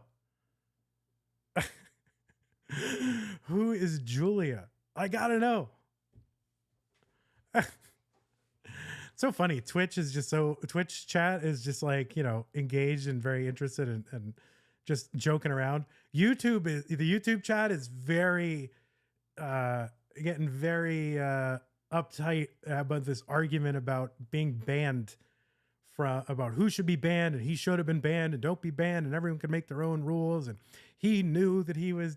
I mean, come on. Julia, I got to know who Julia is. So we need to track that. Julia, if you're watching or if you get wind of this, get in touch. And then it must have been Julia who knew to reach out to Darth Dreads, right? Like if you're in the Tetris scene, and then Darth Dreads is like one of the first real prominent Canadian people he in the Tetris scene. He must have known. Buzzenbank says Julia's banned. Yeah, what if Julia's banned from Twitch and she can't get in contact with us? Mad Pear says, who is Julia Galt? Oh my goodness, an Ayn Rand fan. Mad Pear. That's really funny. Because I'm an Ayn Rand fan. Don't tell anyone. Okay. All right, so that was good. Guffi, thanks. Keep them coming if you got. Guffi has come up with a couple of really good ones. The Guardian. But anyway, that I think that... Vandy, you got to stop smirking when you say Canada. Yes, I will be. Canada. But yeah, I thought that Canada one was really good. Like it showed like it was all accurate. They picked somebody who actually knew the scene, and you know, good B-roll, and they're a good story. So props to Julia, who probably helped make that happen. All right, so this was the Inside Edition. We saw that. We saw it today. That's old. We looked at New York Times. That's that. All right, so we have The Guardian. You want to look at The Guardian? Look at this. Stuff is coming up. I mean, we're all new information is being discovered as a result of this stream. So there you go.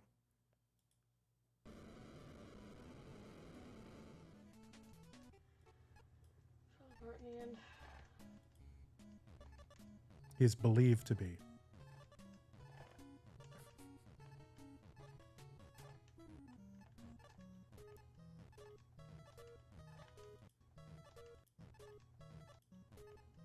It is good that it says previously only bots and AI had gotten the game to its kill screen. So I don't know. I think we're stuck with this. Kill screen. This being the kill screen, because it really is the true kill screen. If you look at any other game, a kill screen is not just, you know, oh, it's hard to play. And 29 never was a kill screen, even though we called it that. To DAS players, it was. What is the DAS 29 record, by the way, if anybody knows? But anyway, I like that it says bots and AI, because that's kind of true. TASBot and AI, so it's pretty accurate.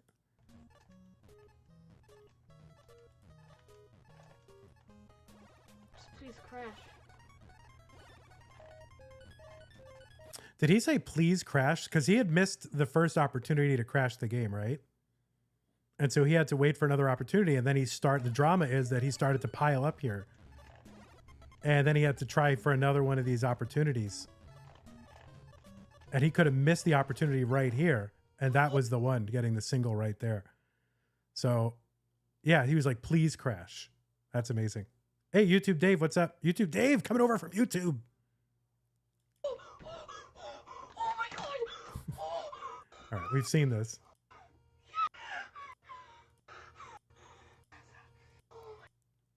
I like that the Guardian could just post this, right? They can just post the last part of his video, and like the way that they changed it is to put like a couple of words on it. Like, yeah, that's it. We're just, this is reporting. We made substantial editorial changes in commentary. All right, that's lazy. All right, so this is good because this is like Oklahoma. So I think he actually he talks to his local news. So that's cool. Let's watch this one. Crumpson has one. Guffi, or somebody collect.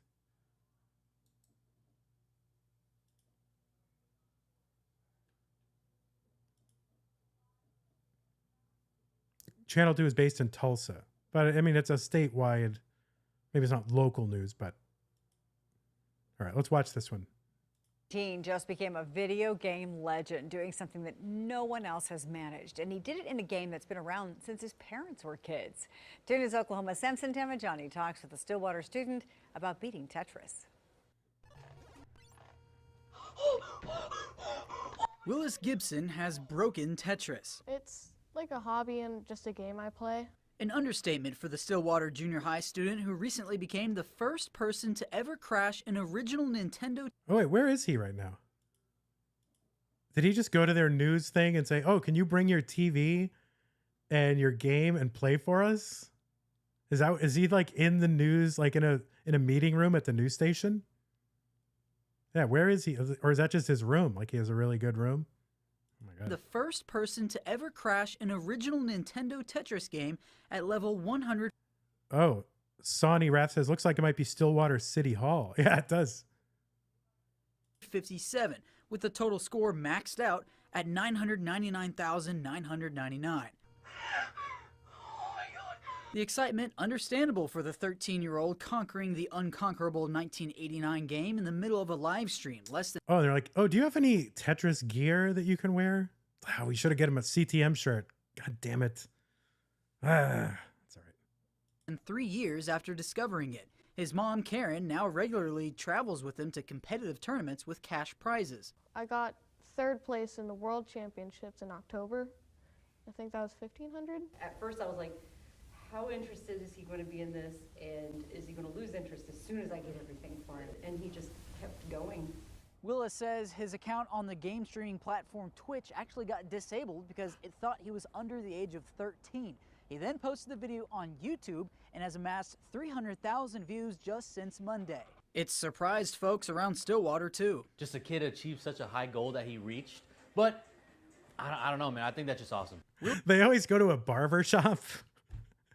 Like, yeah, I'm glad they mentioned that his account was Twitch, but they always go to a barber shop for some reason. I don't know, when there's these local stories, or it's like the local, oh, they always go to a barber shop and ask like a barber about it.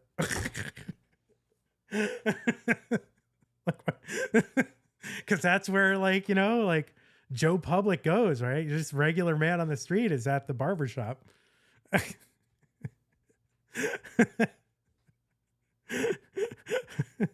Willis says he's not celebrating the milestone too hard. He's getting ready for another regional Tetris tournament next month in Waco. I want to win some more tournaments. Hey, wait. Now, those of you on YouTube, can you please cover your ears right now if you're watching on YouTube? He won Classic Tetris Monthly. Come on, you didn't mention CTM. What the heck? Scooty. It's your 2nd largest prize you've ever gotten.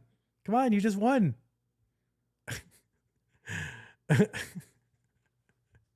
Oh, wait, I forgot it's the minor leagues according to YouTube. That's the other thing, is some of these YouTube comments about Scooty and these like mainstream channels are just like, ugh, come on. Maybe it was filmed beforehand. Oh, that's true. We'll see. What is CTM? Yeah, what is CTM? What is it? I don't even know. In Stillwater, Samson Tamajani, 2 News, Oklahoma. And by the way, Willis says that he uses his reward money for just 2 things: his college fund and the occasional bag of candy. Candy. Vandy, can I join on call with you by chance? You can. Or are you going to get on camera?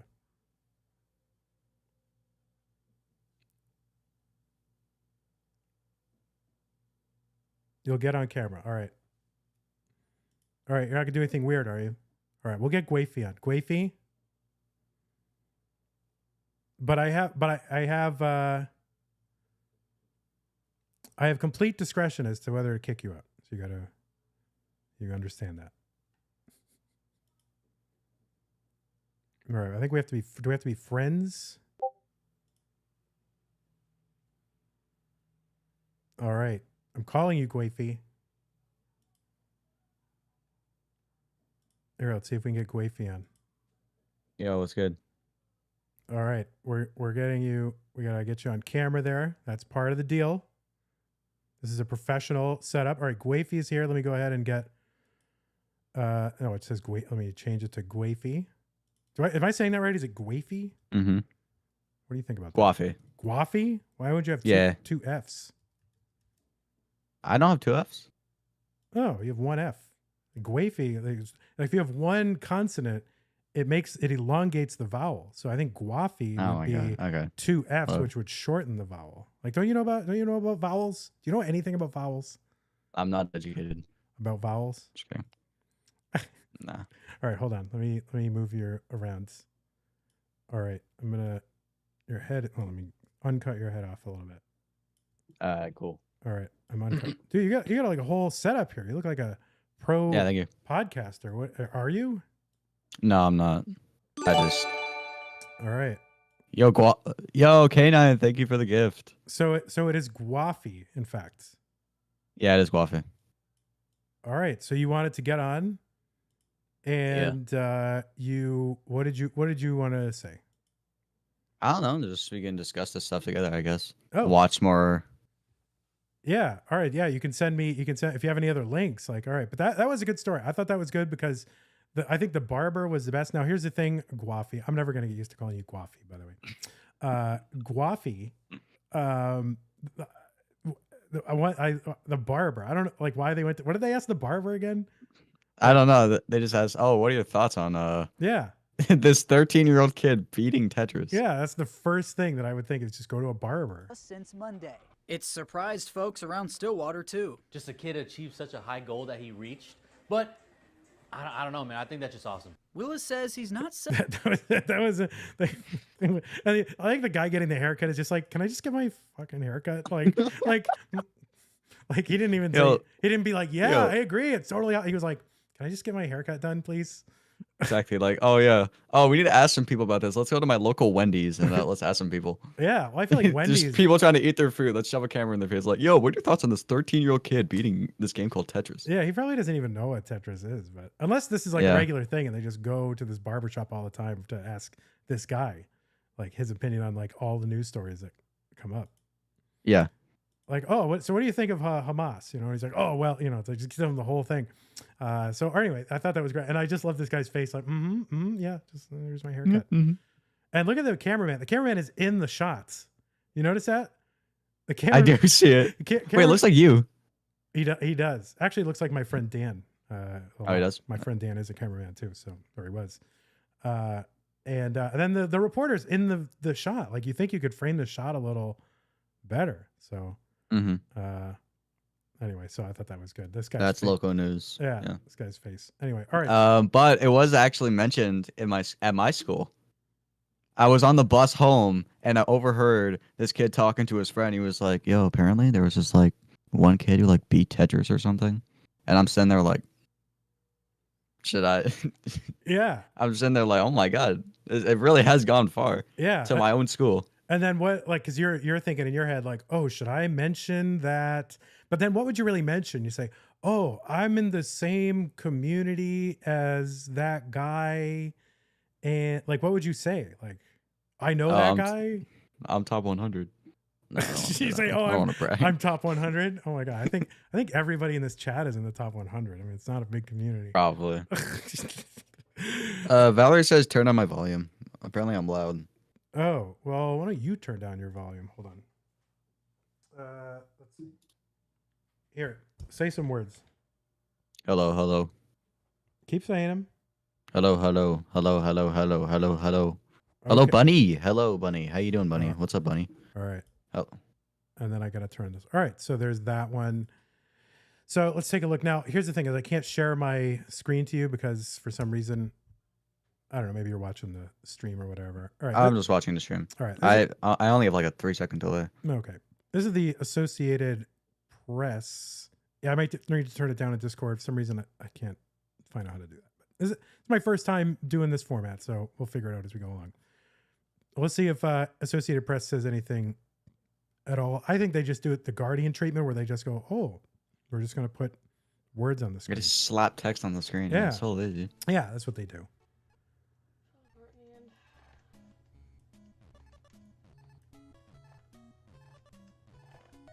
Oh, 13-year-old Willis Gibson in December became the first person to officially beat the original Nintendo version of Tetris. Mm-hmm. I mean, that's going to be in my head. Just made it to what gamers call.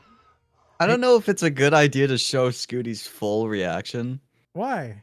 Because it's like, I don't know. It's an awesome reaction. reaction. Hyperventilating sounds like, you know. I know people are gonna be in the comments like, "Oh, bros." No. Don't even. I know where you're going. Yeah, I know. Don't even go that. It's ridiculous. I know. No, what are you talking? He's just excited. He's hyperventilating. It's the internet. Like, you know, people are gonna do that. Yeah, but that's why you have to ignore it. You think that doesn't come up in my mind? You just ignore it. Now, no, patch that. Oh, that. This is how you got to learn how to. If you want to be a true media superstar, whatever presenter, you got to have these thoughts, but not express them. This is what. Yeah. I'm this close to kicking you out. Just letting you know. All right. Yeah, my bad. All right. Anyway, he made it to what game is called a kill screen, a point where Tetris code glitches, crashes the game. Okay. Someone's saying, someone in chat called Miles, not our Miles, says, does getting a max out even put you in the top 100? No. And then Bros, some other says, at this point, I don't think so. Like, no. There's how many max outers? 700? I'd like 600. 7, even I don't know. Like the number's gone. You're supposed to be the expert here. I'm supposed to be the expert? Oh, yeah. I'll look at it. Yep. That's not the right one. It's a highly coveted achievement in the world of video games. Not really, because nobody had even, I mean, whose radar was it on? Like 10 people? So it's not really a highly coveted achievement. Like no one's really ever thought to even grind for it until, like a month ago. And a very big deal for Tetris, which has long been described as an unbeatable game, but it wasn't called unbeatable for that reason. I mean, so they give no context, right? The context is like, there is a glitch that can happen at a certain point when the game runs out of memory and you do a certain line clear, but it's been described as an unbeatable game and yet someone beat it, but they didn't call it unbeatable because of that reason. They called it unbeatable because you get to 29 and then it goes on forever. So there's no end, but it wasn't like, oh, it's so hard to get to this point that it was unbeatable. So the context is just not there. So. Yeah. But what would you expect from a news organization, right? To have like context and explain. Exactly. It's pretty like, it's pretty common for misinformation to get out there. It is. Like, it's just like, they really just like get everything in a rush because there's so many other important stories they gotta do. In the world of video games too. That's what Bro 3256 The world of video says. games. Yeah, in the world of video games. Like one, I think Good Morning America, they falsely said like, oh, bluescuti did this at the Classic Tetris World Championship. Oh, did they? Oh, shoot. Yeah. I think I have that up here somewhere. Yeah, just there's a Good Morning America Tetris 13-year-old. Well, yeah, the media gets stuff wrong all the time. Like when they, what was it? Was it the Asian who was, they said, oh, didn't he win? Did he win silver or something? And then He won silver, yeah. silver bracket. And they go, oh, he just won the Classic Tetris World Champ. He's the world champion of Tetris. Well, he's like 49th place. Let's, And the funniest part is that the Asian just went with it. Yeah, he's just like, yeah, no, That's funny, I wasn't it? am. Hey, Sharky, thanks for the raid party 30. We'll have to push some tables together. We're on Tetris Friends here. It's a Tetris discussion show, I guess, where we discuss Tetris trends among Tetris friends. And we were talking about bluescuti and his achievements, and then, of course, his being banned on Twitch. And then Scout was here earlier. Yep. So if you want to see Scout be interviewed instead of Guffi, which, is probably no, I'm just kidding. Guffi's great. But if you want to see YouTube star Scout, you can go back and watch the beginning of the stream. And we had an hour long with Scout, and now we've got Guffi in here. I don't know why, because he asked, I guess, basically. I just asked. He was like, sure. I'm like, oh, yeah, I'm like, I guess so. So anyway, vandweller, what is your max level? I think I've had 236 lines, and my PB is 821. I just got my second highest score yesterday, 805. Anyway, that's someone asked. Oh, you don't have a max out yet? What? You don't have a max out yet? No. Why do you sound so surprised? I'm old. I'm not gonna. I thought. Oh, okay. No, I don't know. I just expect you to have a max out. I would expect me to have a max out. You'll get it. You'll get it. It's easy. Madross 1978 says, why was he banned? He had created his account when he was 12, but he's now 13 and he's legal to have one. So Twitch banned his original account, and then they made a new account for him along with his parents and all that stuff, and they banned that one too. So that's still pending. Cobra says, Vandy max out. Thanks for the 10 bits. Vandy max out win. I'll get it this year. Don't worry. All right. My account did actually get the same treatment. My old account got banned. Really? Because I did make my account under 13. I made a new account. And Twitch did say, like, I proved I was over 13, and Twitch said that I would be able to get my old username back in like 6 months. Oh, jeez. So, yeah, I had to stick with Guffi with an extra Y for like 6 months. You should have put an extra F, dude. Extra F? Okay. Vowels. You got to go back to school about vowels. Okay. Grammar police over here.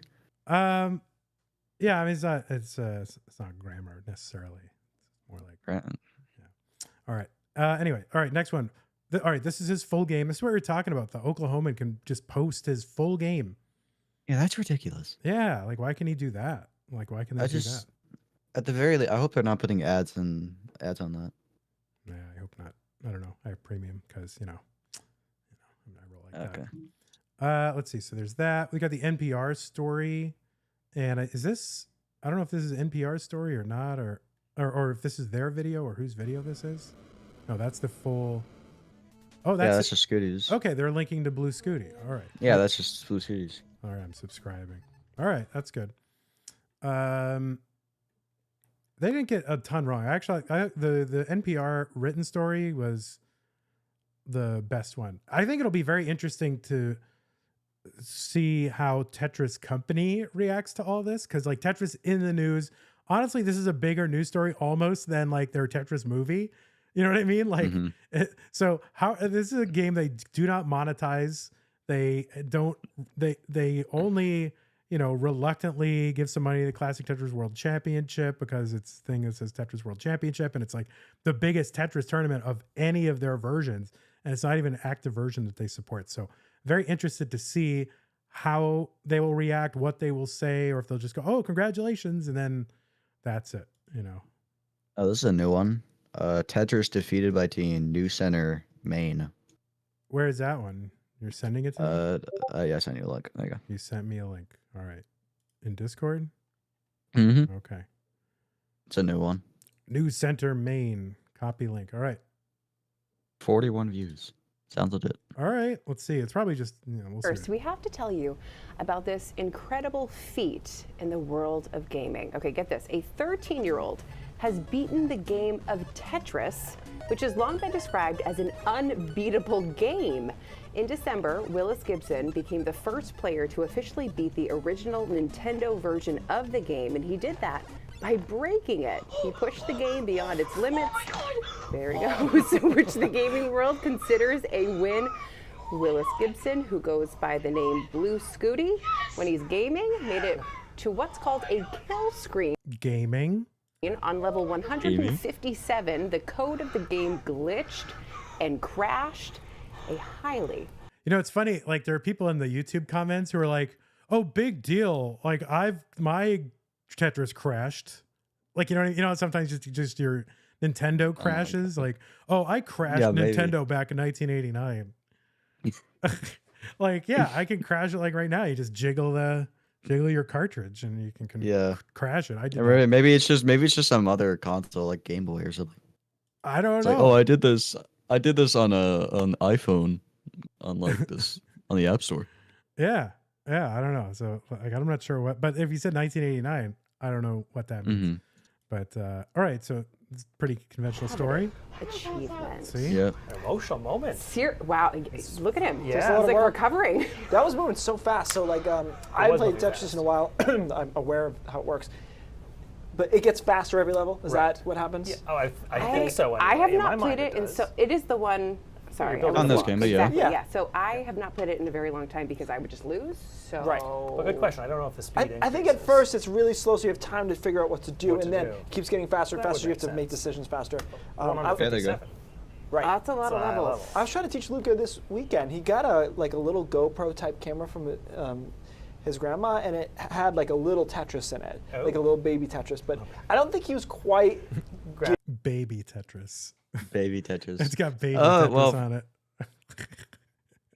Well, for Christmas, my aunt got me a Tetris device that's like really small. It's like this small, this big. Yes. Showing up to the webcam.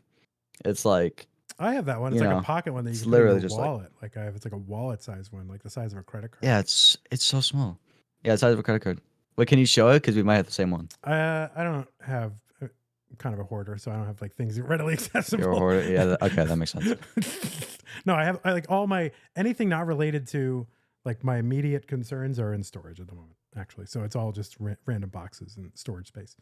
Anyway, Tetris defeated by Getting what we were trying to do. He was like, "I'm building a house." I'm like, "Okay, you could do that. Yeah, That's an option for now. Level 10. Yeah, That's right. It's fine. First, we have to tell. All right, I like that one. That's good. He's got a baby Tetris. Let's see. Baby Tetris. Voice of America. They've got a 4-minute story. I don't know if I'm going to listen to a 4-minute story. That's a lot. So if you want the Voice of America. Oh, this is good. Actually, this is a good one because it's learning English. So Voice of America is like the radio. You've heard of radio, right? Guffi? Yeah, I know what radio is. Yeah. Yeah. Voice of America is like the kind of shortwave radio station of the U.S. And so they also have a simplified version for people who are not English speakers so they can learn English, like by listening to news broadcasts. I see. Oh, Maya Rogers. Is that a... Oh, so Maya Rogers did respond. Mari in chat says, as we celebrate the 40th anniversary of Tetris this year, moments like these truly showcase the passion and dedication of Tetris enthusiasts. Congratulations to bluescuti for achieving this extraordinary accomplishment, a feat that defies all preconceived limits of this legendary game. This monumental achievement not only breaks new ground in the realm of Tetris, but also ignites our anticipation for its future. Here's to the incredible journey ahead. So yeah, that was it's probably AI wrote that. Yeah. Yeah, that sounds like it. Chat GPT. I guess you wrote that in an email to Popular Science. So there you go. Mm-hmm. Good. So what is this one? Oh, this was CNN. No, I don't know if they did their own story on it. Ads? I'm getting No, there's barely any like. I think they did the thing where they just show the video and just slap text on it. Yeah. All right. I'm trying to. They're just showing his reaction, and you can't scrub ahead. Oh wait. Yeah, they just show his reaction. Galaxy Biscuit, yeah. I'm on here. What's up, Galaxy Biscuit? How you doing? Yeah, I don't know why Guffi's on here. He just said, "Can I?" So I'm like, "All right, give the kid a shot." How old are you? $70 billion. Wait, for a video game company. What? Well, for the video game company, What? as you laid it out, Richard, What? one of the preeminent video game developers. I don't know what was happening. They were just okay.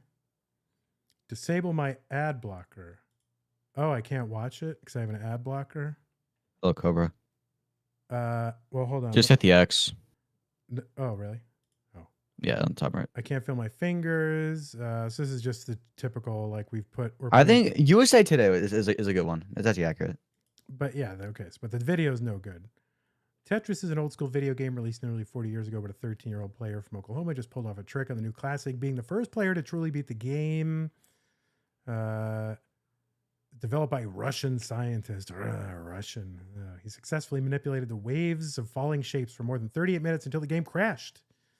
It's never been done by a human before, said Vince Clemente, the president of the Classic Tetris World Championship, told the New York Times. So they're just reporting what a competing newspaper wrote. Like you can just pull quotes from a competing newspaper. The heck? That's how it works, apparently. Wow. It's basically something that everyone thought was impossible until a couple of years ago. Tetris arrived in the video game world first as a PC game. Oh wait, I thought that was still Vince. I think talking. Oh yeah, hey, it's Vince here. Tetris arrived in the video game world first as a PC game, but I thought that was still him. I didn't see the other quote. Yeah. In the past, when players hit the 29th level of the game, pieces fell so fast players weren't able to catch up. Only an artificial intelligence program had beaten the game, video game news site Polygon reported. How did Oklahoma teenager beat Tetris? Younger players have learned how to keep up with the game and go to previously unforeseen levels by using innovative technique such as hypertapping, where the player uses the directional arrows, not just the left and right buttons, so the controller moves faster. What? Hypertapping, where the player uses the directional arrows, not just the left and right buttons. He doesn't just use the left and right buttons. What? He also uses, this was the big innovation. Those directional arrows were sitting there the whole time and no one thought to use them. And then hypertappers came along and said, oh, we should use these directional arrows. What did a 6-year-old write that? Yeah, let's use the directional arrows. They've been here on the controller. We've just been using the left and right buttons, but let's use the directional arrows. And hypertapper is very innovative. And then so the controller moves faster. The controller doesn't move faster. So the controller moves faster. And rolling, engaging the buttons by drumming the underside of the controller. Well, at least they got that one right. But yeah, hyper tapping, where the player uses the directional arrows, not just the left and right buttons. No, not just left and right. There's push down. There's hard drop. Yeah. No, it's not hard drive. Yeah, that's good. You always find these little nuggets, which are just fascinating. All right, there's a little, this is Scooty talking. There's a little D-pad on the controller that you can press down and it will go left or right. Oh, I'm describing what a controller does. Yeah, there's a little D-pad on the controller that you can press down and it will go left or right. That's crazy. Yeah. Instead of manually just tapping each piece every single time, what you do is you hover your finger over the button just barely so it doesn't cause an input left or right. Then you roll your fingers on the back of the controller so each finger causes an input. So that's a good description of rolling. So there you go. There he is with his blue Yoshis. Gibson wasn't just lucky. He wasn't, you might have thought it was just very lucky and anybody can get to level 157. Gibson wasn't just lucky. All skill. A gamer who competes using the moniker bluescuti in honor of the universe's largest known star, UI Scooty. And there's a link. What? That's what you didn't know that? He's the UI Scooty? He's the biggest star. UI Scooty. Yeah, he's the biggest. It's the biggest star in the universe. That's wild. And that's what Scooty will become, the biggest Tetris star in the universe. He took third place at the recent 2023 Classic Tetris World Championship in October. And who knows? Did he play Classic Tetris Monthly and win the most prestigious monthly tournament that's been going on 6 years? No, nobody knows. But he made history on December 21st, playing long enough to get the game to crash. Please crash, he says, just after passing the 38-minute mark on the video. At this point, Willis is at level 157, but the display's level 18 because it was not developed to go that high. When the game crashes and locks up seconds later, Willis exclaims, "Oh, oh, oh," and raises his hands to his head. "Oh my God. Yes, I can't feel my fingers." Oh my God. Oh my God. Yes, I can't feel my fingers. All period, by the way. Oh my God. He wasn't excited. He was just, "Oh my God, period. Yes, period. I can't." Not even using capitalization. Yeah, or exclamation points. You could at least emphasize that they were screaming or something. Yeah, like he's just it's like, oh. He's just like, "Oh my God. Oh my God. Yes, Yes. I can't feel my fingers. I can't feel my fingers." Oh my God. All right. During an interview later with streamer It's Sharky. What? Hey, Sharky, ITZ. It's not It's Sharky, but ITZ Sharky on the Classic Tetris YouTube channel. Gibson said, "My biggest struggle was when the nerves started kicking in after 30 minutes of play." His mother, Karen Cox, posted on Facebook, "It's crazy to think he is a professional Tetris player and one of the best in the world. He makes more money every month from this than I ever did as a teenager." Well, let me tell you something. I made more money than these players do as a teenager. I had a job. I actually had 2 jobs. So I was making more money as a teenager than back then, even in unadjusted dollar terms. I had a full-time job when I was in high school. I worked at the public library. I made like, I don't know, $1,000 a month. Now he made $1,000 in 2 separate months. Listen, Vandy made way more money at Tetris than you kids. Way more money at the library than you kids made at Tetris, and that's why if you're watching, please contribute to the prize pool every single month so that these players can play full-time. Yeah, I had one job at the library, and then I had another part-time job at delivering papers, and I had another job where I was reselling stuff. I did a lot of stuff. All that Sigma energy dissipated though in my 20s. I'm a hockey referee currently. You are? Yeah. I got paid like $40 a game. It's actually crazy. What's what do the people like? Is it for kids? From like young kids to like 18-year-old kids. So they're all kids. Yeah. Okay. Children. Yeah, basically, yeah. Okay. And then 18s, I guess, are adults. So mostly kids. U18, yeah. And then one cohort of adults. So what are you? So you're a referee, so you have to say, "Oh, you did this illegal check or whatever." I have to deal with. Yep. So what is the thing that people do the most? Like, what is the biggest infraction? The infraction. It's just that people just yell at you. A thick skin to be a hockey rat. It's kind of funny, honestly, when people just yell at you.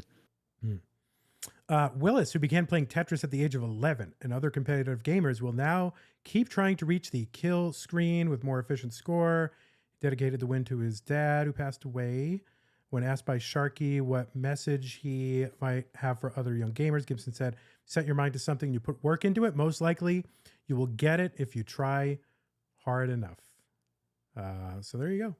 So if you get it, you'll most likely get it if you try hard enough. You should make a tier list of like all the news outlets that cover this story, like S tier to F tier. So I don't know how to make a tier list. So you can just all do that. We'll let Sharky do that. Let's see. So this is just BBC Watch the Moment. BBC, yep. They just do okay. Okay, got it. So he's hyperventilating. Yep. He's excited. Mm-hmm. Game over. Sky News. Oh, this is what we were seeing before. Oh, wait, the person who told the kid to go outside? Yeah, I don't know if this is... They didn't cover that I was here. walking along with my mum, dad, and dog. What? And then I looked over and saw something black in the sand. I was wondering what it was. What? I'm such a curious person, so I just What? walked over and picked it up. So I asked my mum, Mum, do you want a new handbag? And she was like, no. It just started playing. Rocks. They're very pretty. Mum, do you want a new handbag? It's Dan V. We looked inside and we Mum, found all these it's Dan V. cards and pens. We only looked at the cards and pens first because we took it home after. And Mum, do you want a new handbag? It's Dan V. Hello there. Mum, I found a 30-year-old handbag. Would you like it? I'm your son, Dan V. All right, there you go. Oh, Anpu redeemed no tickling the controller. Oh, come on. 50K? Yeah, 50K. We got to make that 100K. All right, Anpu. Pixel Honey's at level 69. Hey, now. Oh, okay. All right, calm down. Keep it, fam. Guffi, it's a strike 2. Come on now. What?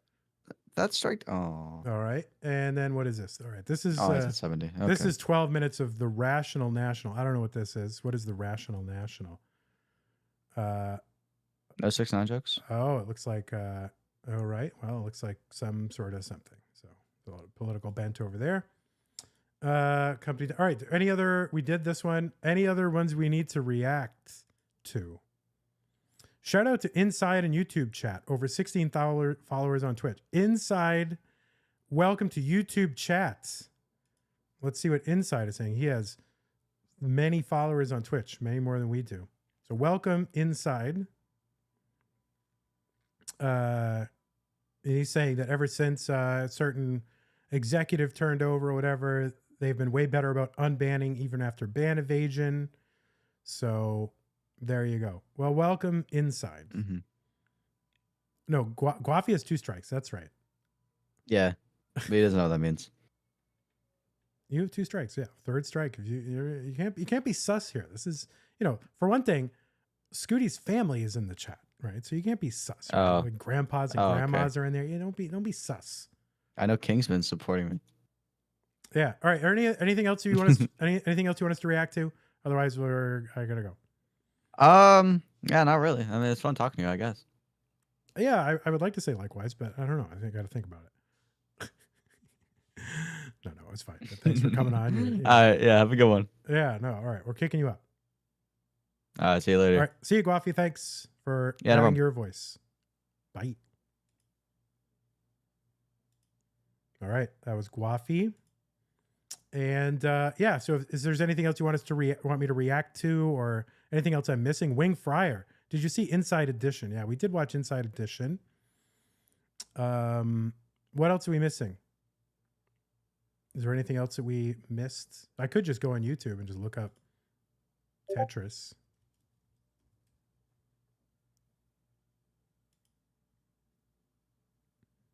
Should I just go? All right. Today, Oklahoman. We watched this. KJRH first post. 5 minutes. This is 5 minutes on this story. I don't know what this is. Sneezing with your eyes open, licking your elbow. What? Tickling yourself.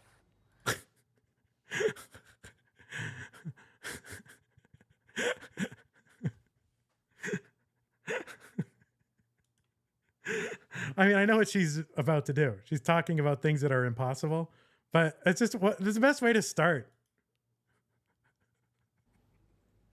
Sneezing with your eyes open. And look at her straight face. She's got such a straight face on right now. Like, how is she delivering this with a straight face? Sneezing with your eyes open. Licking your elbow. Tickling yourself. Yeah, what is a Saturday night at Kingsman's basement? That's exactly what that sounds like.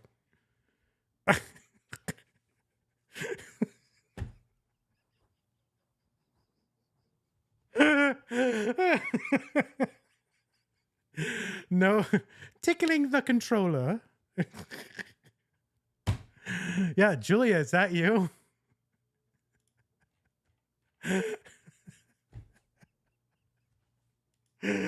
All right, let's keep watching. But this is amazing. It starts great. I just want to hear it one more time. Don't be put off at the start of this one. The best coverage of the record, says Dominic Smith. Thank you for the £5. Dominic, super chat. Thank you so much. But I'm not put off. I'm intrigued. I'm definitely watching this whole thing all the way through. And by the way, could you get any more Tetris-y? Like, look how Tetris-y the background is. I mean, they got just big Tetris here. The boy who beat Tetris. There's a big F on the screen. Look at that big F. The boy who beat Tetris. F. Put your F in chat. And then they got the big Tetris logo. The big it's the first picture. If you Google image search Tetris, like that's the first image that like comes up. But they did it. I mean, this is the most Tetris-y thing ever. Why do they have a better Tetris set than I have? You know, I'm dedicated to Tetris. I don't even have this. Jeez, I got to rethink some things. You can see the Windows hotbar in the vid. Where's the Windows hotbar? Oh, wait. Never mind. I'm dumb. Okay. Look at that big. All right. Anyway, Dominic says this is the best one, but this so far is amazing. Sneezing with your eyes open. Licking your elbow. Tickling yourself. These few things are near impossible for humans to do. For about 4 decades, beating the game of Tetris was part of this list. That is, until now. Tetris has finally met its match in a teenager, a 13-year-old prodigy from Oklahoma, Willis Gibson. He started playing the game when he was 11, and now he has... By the way, I like how it looks like Kingsman put this together because all the images are like squished. Like that's Tetris Friendly's quality right there. Like it's like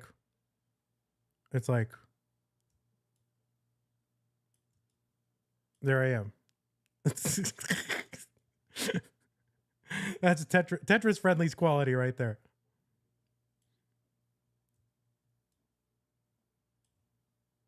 All right, let's continue. I love this lady.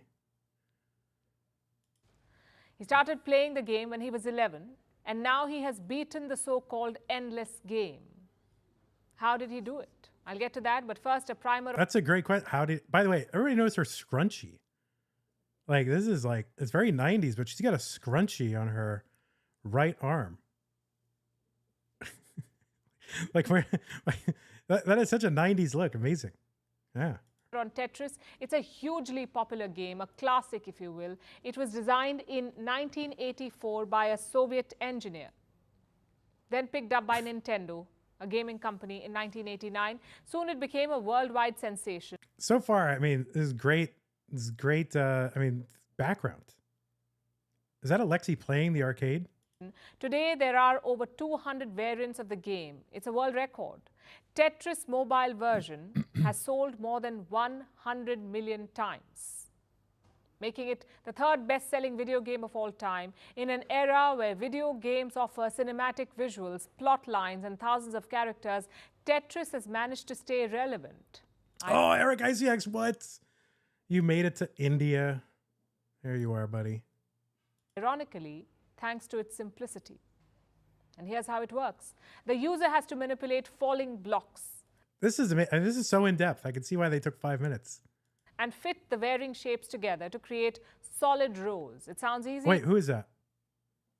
Enough? Oh, there's fireworks, right? Right there on the end. Justin. Then who's that?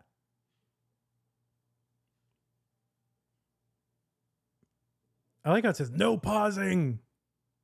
No pausing. Yeah, see? No pausing. But it's just as difficult. And that is the power of Tetris. Cheesy fish. Its simplicity draws you in. But as the level goes up, the blocks fall faster. Eventually, the speed shoots up dramatically and the player is overwhelmed. They lose. Tetris wins. The usual. For I love that. So it's so depressing and metaphysical. they lose. Oh, Higgins says that's Bo Steele, right? Listen to this. Listen to that. I mean, just how dreary and depressing she makes the game sound. Its simplicity draws you in. But as the level goes up, the blocks fall faster. Eventually, the speed shoots up dramatically and the player is overwhelmed. They lose. Tetris wins. The usual. Tetris wins. The usual. This is the best. This is my favorite. Absolutely. This woman is amazing. I love her. For decades, winning Tetris was considered humanly impossible. Only artificial intelligence has ever beaten Tetris. So how did a teenager achieve this dizzying feat? Oh my god!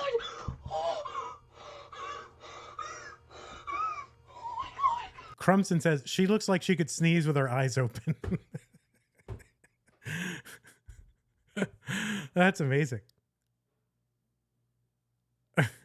Supermark says she's like, Tetris is like life. It gets harder and harder until you die.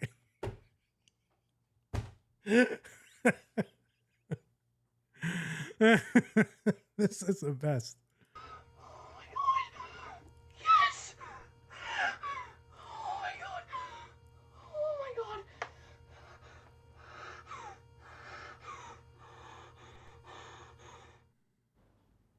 Gibson played the game for 30. Oh, there was a hint of a smile there finally. A hint. Just a hint. Did you see it? Gibson played the game for 38 minutes. He reached level 157 of the game. At this point, kill screen happened, meaning the screen froze and the game crashed. This is the point where the video game becomes unplayable due to limitations in its coding. You see, Tetris was not designed to be won. So when a player achieves scores that are so high, the game's memory bank overloads. In Gibson's game 2, you can see how the level reader is glitching from numbers to alphabets. This is amazing. She's doing great. I mean, she's actually explaining it. Like, everyone should watch this one. Like, she's explaining. This is journalism. This is the best journalism on this topic. What is that flashing circle? She's pointing out that the level counter is glitched. This is journalism. This is so good. I mean, this is the best mainstream explanation of any of this so far. And I love it. It's because the code was not designed to advance so high. When the computer simply cannot continue, victory comes. When the computer cannot continue, victory comes. So this is great. Yeah, this and CBC. American journalism sucks, right? I'm assuming this is like, is this somewhere? Let me see where this is based out of. I don't want to make assumptions, but oh, whoops, quiet. I don't know where they're based out of, but honestly, yeah, Indian. So it says through the Indian lens. But honestly, I'm going to subscribe to this channel because if they're covering every story like this, where it's good, and it appears like it's just this lady. Like, this is like her. Like, I'm subscribing. This is great. She's really good. If everything is well researched and explained like this is where I'm getting my news. Gotta be honest. Now the screen says 18, but that's level 157, and Gibson is the first human being to reach it. The achievement is massive, but its importance goes beyond the realm of arcade games. To give you context, Tetris is not just a game, it's a community. There are thousands of players dedicated to Tetris. There are international championships for it. Look at it. So Gibson did not just play a game, he joined a living tradition. Until a few years ago, players believed it was only possible to play up to level 29. In 2011, that record broke, and players started reaching higher. They developed new techniques like hyper tapping and rolling, basically creative ways of rapidly tapping fingers and rolling the controller. And this is not just about gaming, it's a lesson in learning. Look at all it. In extending human performance. Scientists call this social learning a cultural evolution. And it's everywhere. Take the Olympic Games. In 1968, Dick Fosbury won the gold in high jumping. He jumped 7 feet and 4.19 inches using his Fosbury flop technique. No other competitor could pull it off then. But by the 2020 Olympics, every single competitor used the flop technique because they all had learnt it. Then they smashed Fosbury's record. What Fosbury did for high jumping, artificial intelligence and internet are doing now for every skill out there. The fear is that AI will make human skills obsolete. Well, it might, but the opposite could also be true. AI and internet can fuel skill learning. Today, it is easier than ever to learn something new, and humans as a species are defined by their ability to learn. Gibson's case is a landmark one, but it should collectively inspire us to push our boundaries, to extend our grasp, and build our blocks towards victory, even if it's in Tetris. I'm crying right now. Oh my God. I mean, compare this woman to that friggin' smarmy, whatever, smarmy lady from Australia. Oh, go outside, touch grass, right? This is journalism. This is what it's connecting it to other events and drawing a lesson about humanity that we can all learn. This is great. This was amazing. This was the best one. So good for her. Like, this is the one to share, everybody. This is the one to share. I'm putting the link in here. You want to share something wholesome that celebrates achievement, that doesn't sneer at it, and that also isn't lazy, understands the community aspect, explains it to a layman audience. Like, that's the best one. Like, holy shit. I mean, I'm floored.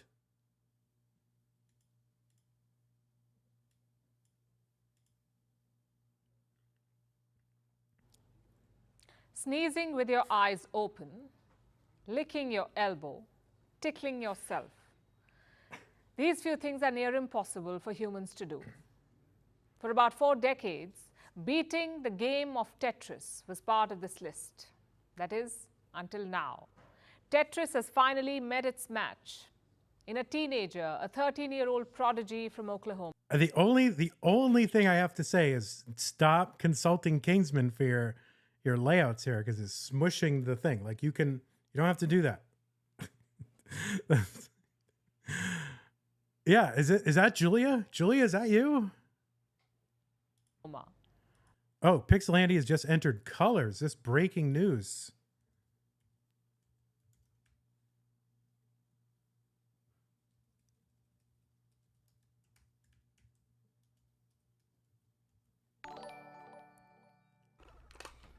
No, I know it's 2 after dusk, so hopefully I can see dusk. If I can't see dusk, it's over because I'm not. Yeah, we're not going to raid him, but go watch him. Just go watch.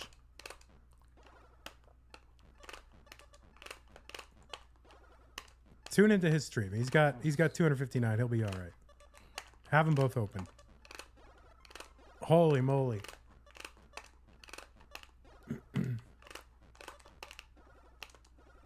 So he needs to get to E what? What is it? It's gonna be hard to see charcoal, guys. It's gonna be hard. If I get there, it's gonna be difficult.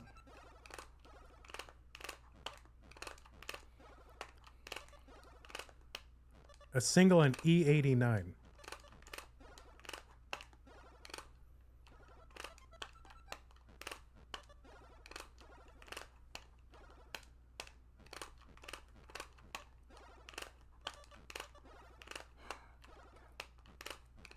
You should watch it over there, but I mean, I want to watch it. Nice. That was a bit of a panic placement, but I did it correctly. So I did mess with my. I was having trouble topping out on 26 like every single time. So I did mess with my TV, and now I can see 26 grades. Like right after So super light colors, so it might be after this. you can mess with your TV.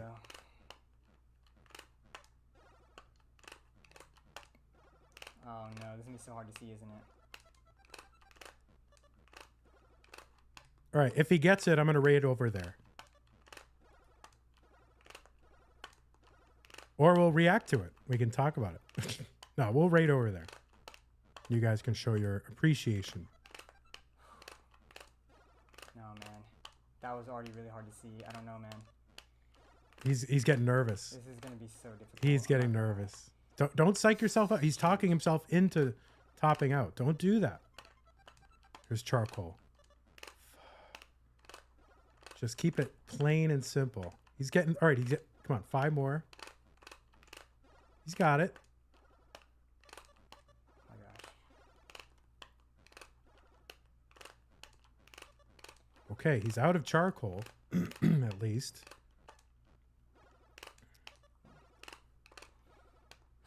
Just need to keep playing clean. Chat needs to, yeah. Chin up, eyes wide open. I need to keep track of my line count too.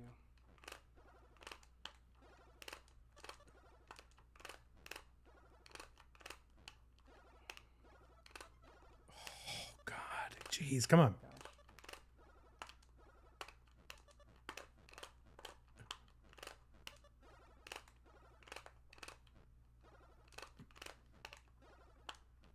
Oh, God, come on, you jerk. Get it. Why have I never known about that level? That level is just as hard to see. God, these squares, are you serious? Oh, God. Okay. 20 lines to go. Get us. Oh, God.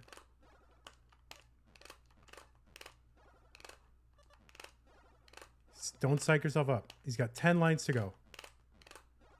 Come on. Come on. Single.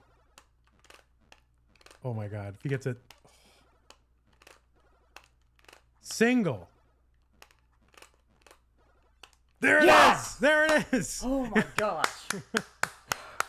Let's go. Let's go.